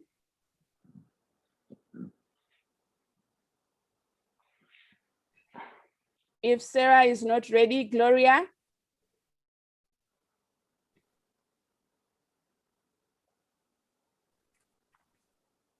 Gloria. If Gloria is not ready, Katleko, would you want to go in a minute? In context of everything that has been discussed, the opportunities, challenges, your part in it.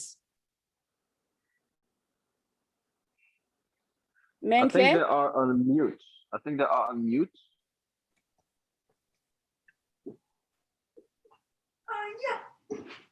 Je dois venir de l'autre côté. Eli Cindy. Yeah, I think they're on mute. Or maybe they were hiding, John.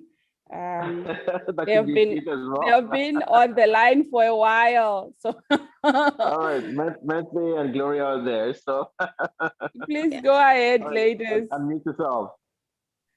Okay, there we go. Great. Okay. Wow, this was such an very informative session. I've learned a lot personally, and obviously there's a lot of things and topics that were spoken about that I'm really truly interested in. But if I were just to close without any waste of time in terms of politics, the first thing is, let us also remember that any system of the world is flawed. There is no perfect system, whether it is an educational system, the health system. And the only reason is because these systems are man-made, so they're bound to have some loopholes in them. However, just because there are flaws and loopholes, that does not mean we cannot use them to our advantage until such a time somebody comes up with a better system. That's number one. Number two, one of the things that are very important within the political landscape for us, especially as Africans, is to be aware of what bills are being written and debated and eventually passed in our parliaments. This one does not need you to belong to a lobby group, does not need you to protest.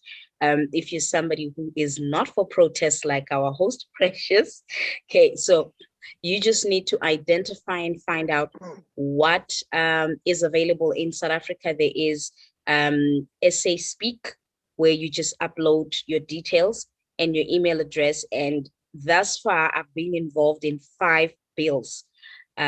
Speak SA Speak, just search for those and make sure that you're part of the database and make sure that you are heard. Also, as young people in Africa, it is important that we collaborate. So go find out what other institutions are there. There is one called Make Africa Great. You can also find them on social media, so you know what is happening in other countries and how we can help each other. At the end of the day, if we are going to change the landscape that is going to affect business, religion, health, education, we're going to need to be actively involved in politics. Thank you. Thank you so much. I'm gonna actively protest in my own way that you've just highlighted, Gloria. So take care. Sarah, do you want to go? Thank you so much, Gloria. I always learn so much from you. I think the world still needs to hear more of you, my friend. You are a dynamite. Yeah, you're powerful. Sarah? Yes. Well, as she said, Gloria said, a lot of people, all of us have talked, and it was very informative. I've learned a lot. I can clearly say that I don't really understand a lot of Bitcoin, but John is very good at explaining it. So, so I've learned a lot here, and I think this will help a lot of youth today to understand how they can make a better future for themselves. Myself, in conclusion of what I was talking about in terms of education, we need to find a better system of educating our youth today, a better way of showing them what are the knowledge that they need in order for them to be better people in the society. If they learn about their own body, if they learn about their culture, if they learn about the importance of what they need to do in today's world, then they will be able to build a bright future. And without education, we cannot really understand the world out there. But again, the education that we're giving the young people out there, it seems like it's not fun. So when I usually make live, when I do talks on my IG, I try to make it fun because I want people to listen. And young generation of today, they don't want to sit on a screen being bored by somebody that's going blah, blah, blah, blah, blah, blah, and they're like, change channel. It's like YouTube. We skip easily when we don't want the adverts because we like, oh, we want to get to the next one. And it's the same thing with educating young generation or youth today. You need to make it fun for them because we need to adjust to what they want. We need to adjust to the way we're teaching them. And I think without being educated on something, you can't achieve it. If you are not educated on your body, you will have pregnancy. If you're not educated on anything, you would not be able to survive in the future. You need to be educated. So education is very important. So I encourage a lot of us that are already out there spreading the word, encouraging young people to educate them as much as possible, to speak about education, the importance of going to school, the importance of learning, the importance of knowledge. Thank you, Sarah. Thank you so much. I think education is really a powerful topic because it's important to give the right education out there to people. I feel like sometimes we are learning the wrong things when we should actually be learning to things that we can apply on a day-to-day basis. So thank you so much. I think we can be able to explore more. And by the way, for those who prepared their own presentations, we can feature you into this month's issue of the magazine. You are welcome to email it to me. I think I did put it on the chat earlier. Sarah thinks that I should stop saying she's beautiful, but she is. Anyway, Ivy, are you ready? Ivy or Katleko? Yes, Sarah, you are. You're hiding now, but I can confirm that you are. I'll not make comment. Yeah. Thank you, Precious. Thank you to the rest of panelists. This has been amazing, amazing discussion. Sometimes you think you know the youth until you hear other discussions. You realize every day is a learning point, and I think I've learned so much from the rest of the team. Thank you again. And I think for me, my parting shot is let's all go out there and mentor our youth. If we don't mentor, there's going to be a gap. Already we can see the gap that is there, So why not, do that every other day to take up youth 3 or 4 every month and just walk with them and see how far they can go. There's a lot of joy when you look into 10 years from now and you have actually been a billionaire. I'm praying for every one of you, and you're successful and you can see 4 or 5 people that are actually a replica of you. That is, for me, is satisfying that you're able to actually say, this is it, you have impacted other people, not only your family, but other people that will impact family. When you mentor one person, you mentor a whole community. So I believe in mentorship. So I want to challenge everyone, just go forward and start mentorship seriously. Thank you, Ivy. I really think you're doing amazing, amazing work. And I firmly believe in mentorship too. I feel like, you get to the right place at the right time with the right guidance. So thank you, thank you, thank you. I love you, my Kenyan sister. You are amazing. You always say, yes, Precious, yes, Precious. Even you, Precious, is dragging you to nonsense. Katleko, are you ready? Do you have some parting words for us? We love you. We love you. Don't give any apologies. Just say your heart, my sister. Okay, thank you, Precious. Wow, thank you for this. This was insightful, impactful, and very powerful. And yeah, I'm happy that I met all of you guys. And in conclusion, or my last words, I would like to elaborate on collaboration. Like what Sarah said, young people need to come together to collaborate, to learn to do that. And also not only, but us also as organizations in terms of social entrepreneurship, to come together, to be able to work together, because you can't make it alone. You need others, you need people, to put financial systems in place that will benefit all of us, that will be able to use, to reach out to that young person. If I've got funds in my organizations that at the moment they're not be used, why can't I reach out to the others? Why can't I reach out to other organizations? If Mentle says I've got 10 young girls who need sanitary napkins. Why can't I reach out? Why can't I just give out to that? That's how we reach out. That's how we impact. That's how, yes, that's how we take charge. That's how we take control, and that's how we take over. So thank you guys for everything. And thank you, Precious, for having me. Thank you. You are wonderful. You are a beautiful lady. And I'm going to take you up on agriculture. Hey, I heard that. So I'm going to actively follow through on agriculture with you. Thank you, my sister. Mentle. Where is our beautiful young one? Thank you so much, Precious.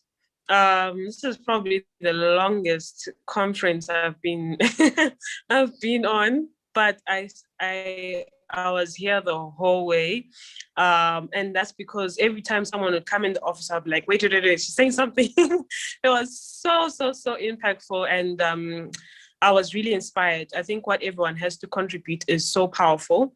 And when you're given such opportunities, you get to feed off one another and really bring about that change in the world. I think I've appreciated being part of a lot of forums, but my last words would be, let's actually do the work. You know, there's that young person out there who thinks, okay, I have no electricity, there's no water, I have no food, I have nothing. Where am I going to be in life? What am I going to become? Why am I here? That is waiting for you to put to open those doors for them, for you to be that voice for them, for you to be that that bridge, you know, from where they are to their success. So sitting and having a lot of knowledge, but not being there actively on the ground. And it comes in so many ways. It comes from the back, it comes from the sides, it comes from the front, whatever it is that God has placed you in what you're doing. Do it with your whole heart. You never know how many lives you're touching. You know, just thinking about economic empowerment, you know, through all these talks about cryptocurrency and everything, that is changing a generation. That is actively saying that we were going this way, but we want to change the narrative of how we want to go as a country and as a continent.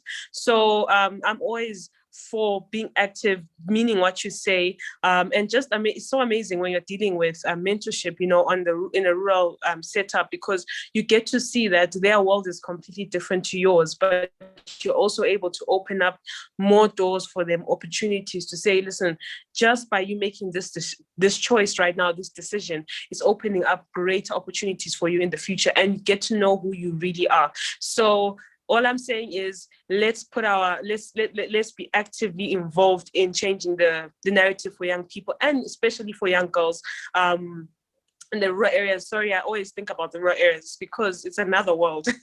You know, they are thinking on another level of you know, development. So if we can reach out to them, I'll also just leave and put my contact details. If there's any way that you'd like, whether it is donating or it is offering a service, we are always open because the need is always great. So thank you so much for such an opportunity, Precious.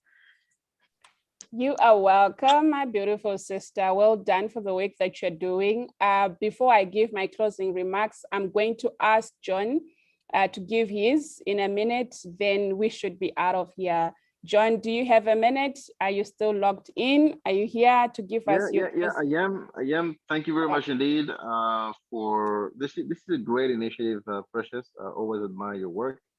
And getting everybody here on this platform to share their experiences and to help the youth is very, very encouraging. I mean, as you know, I'm an advocate really for entrepreneurs, and for me, knowing exactly how hard it is to being an entrepreneur and what these people need, the kind of support and mentorship they require from us is pivotal to their success and ours as well, by retrospect. So whatever we do, I think that we need to be able to continuously,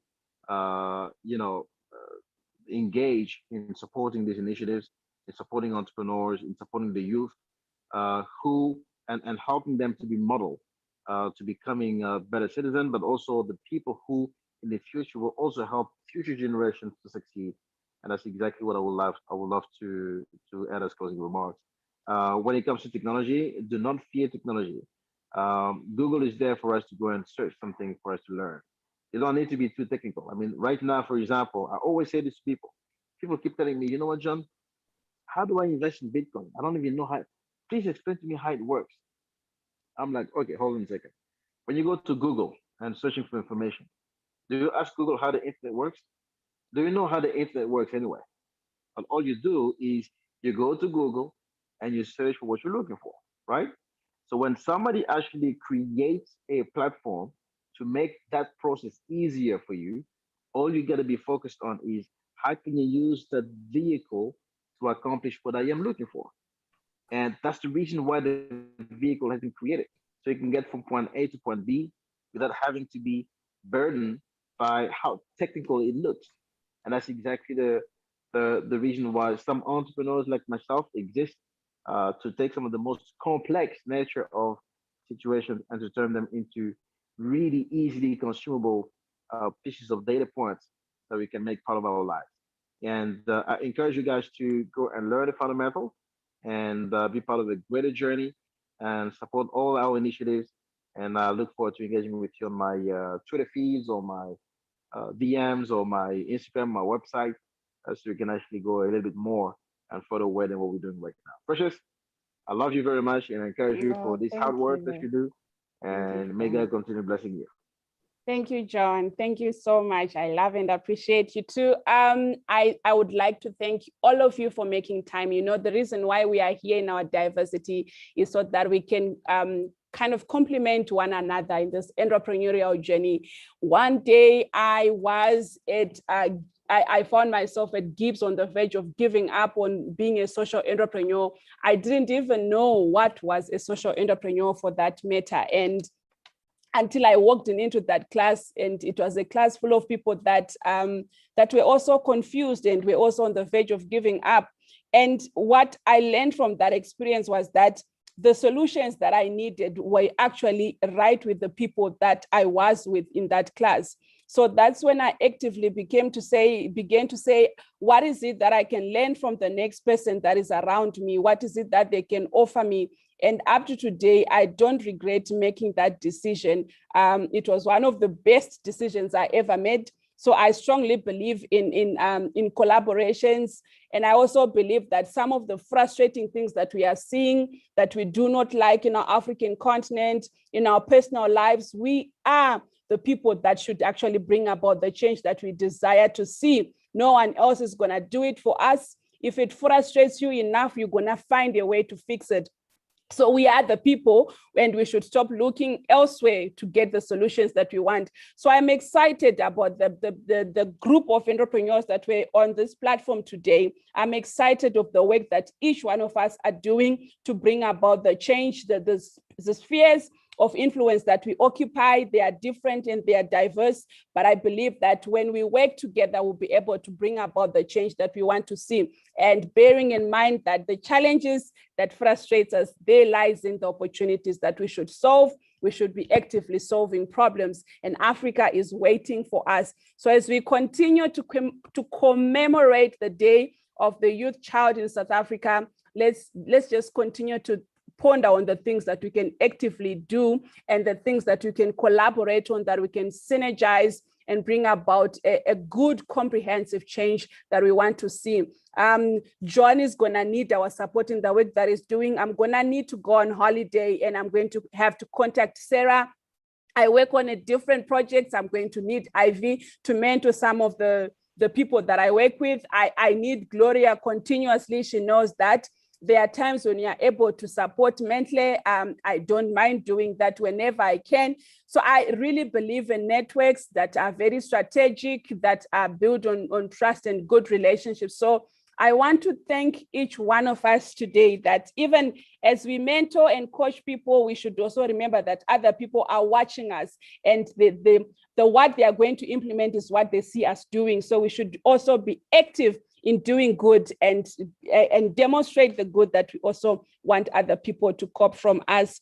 Otherwise, thank you. And remember, every setback is an opportunity. Every challenge is an opportunity for us as entrepreneurs. Thank you so much for taking time to be with us today. God bless you. May we continue to be relevant. May we continue to shine our light differently. Yeah, we are not in competition. We are complementing each other.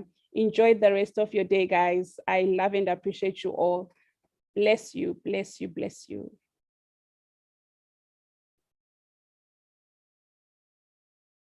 Bye-bye. Bye. Thank you so much, Precious. Bye, everyone.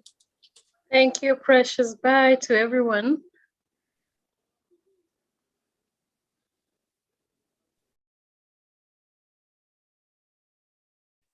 Fortunate.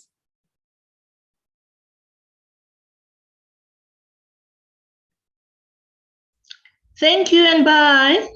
Bye. Katlego. Bye. Thank you. Bye. Thank you.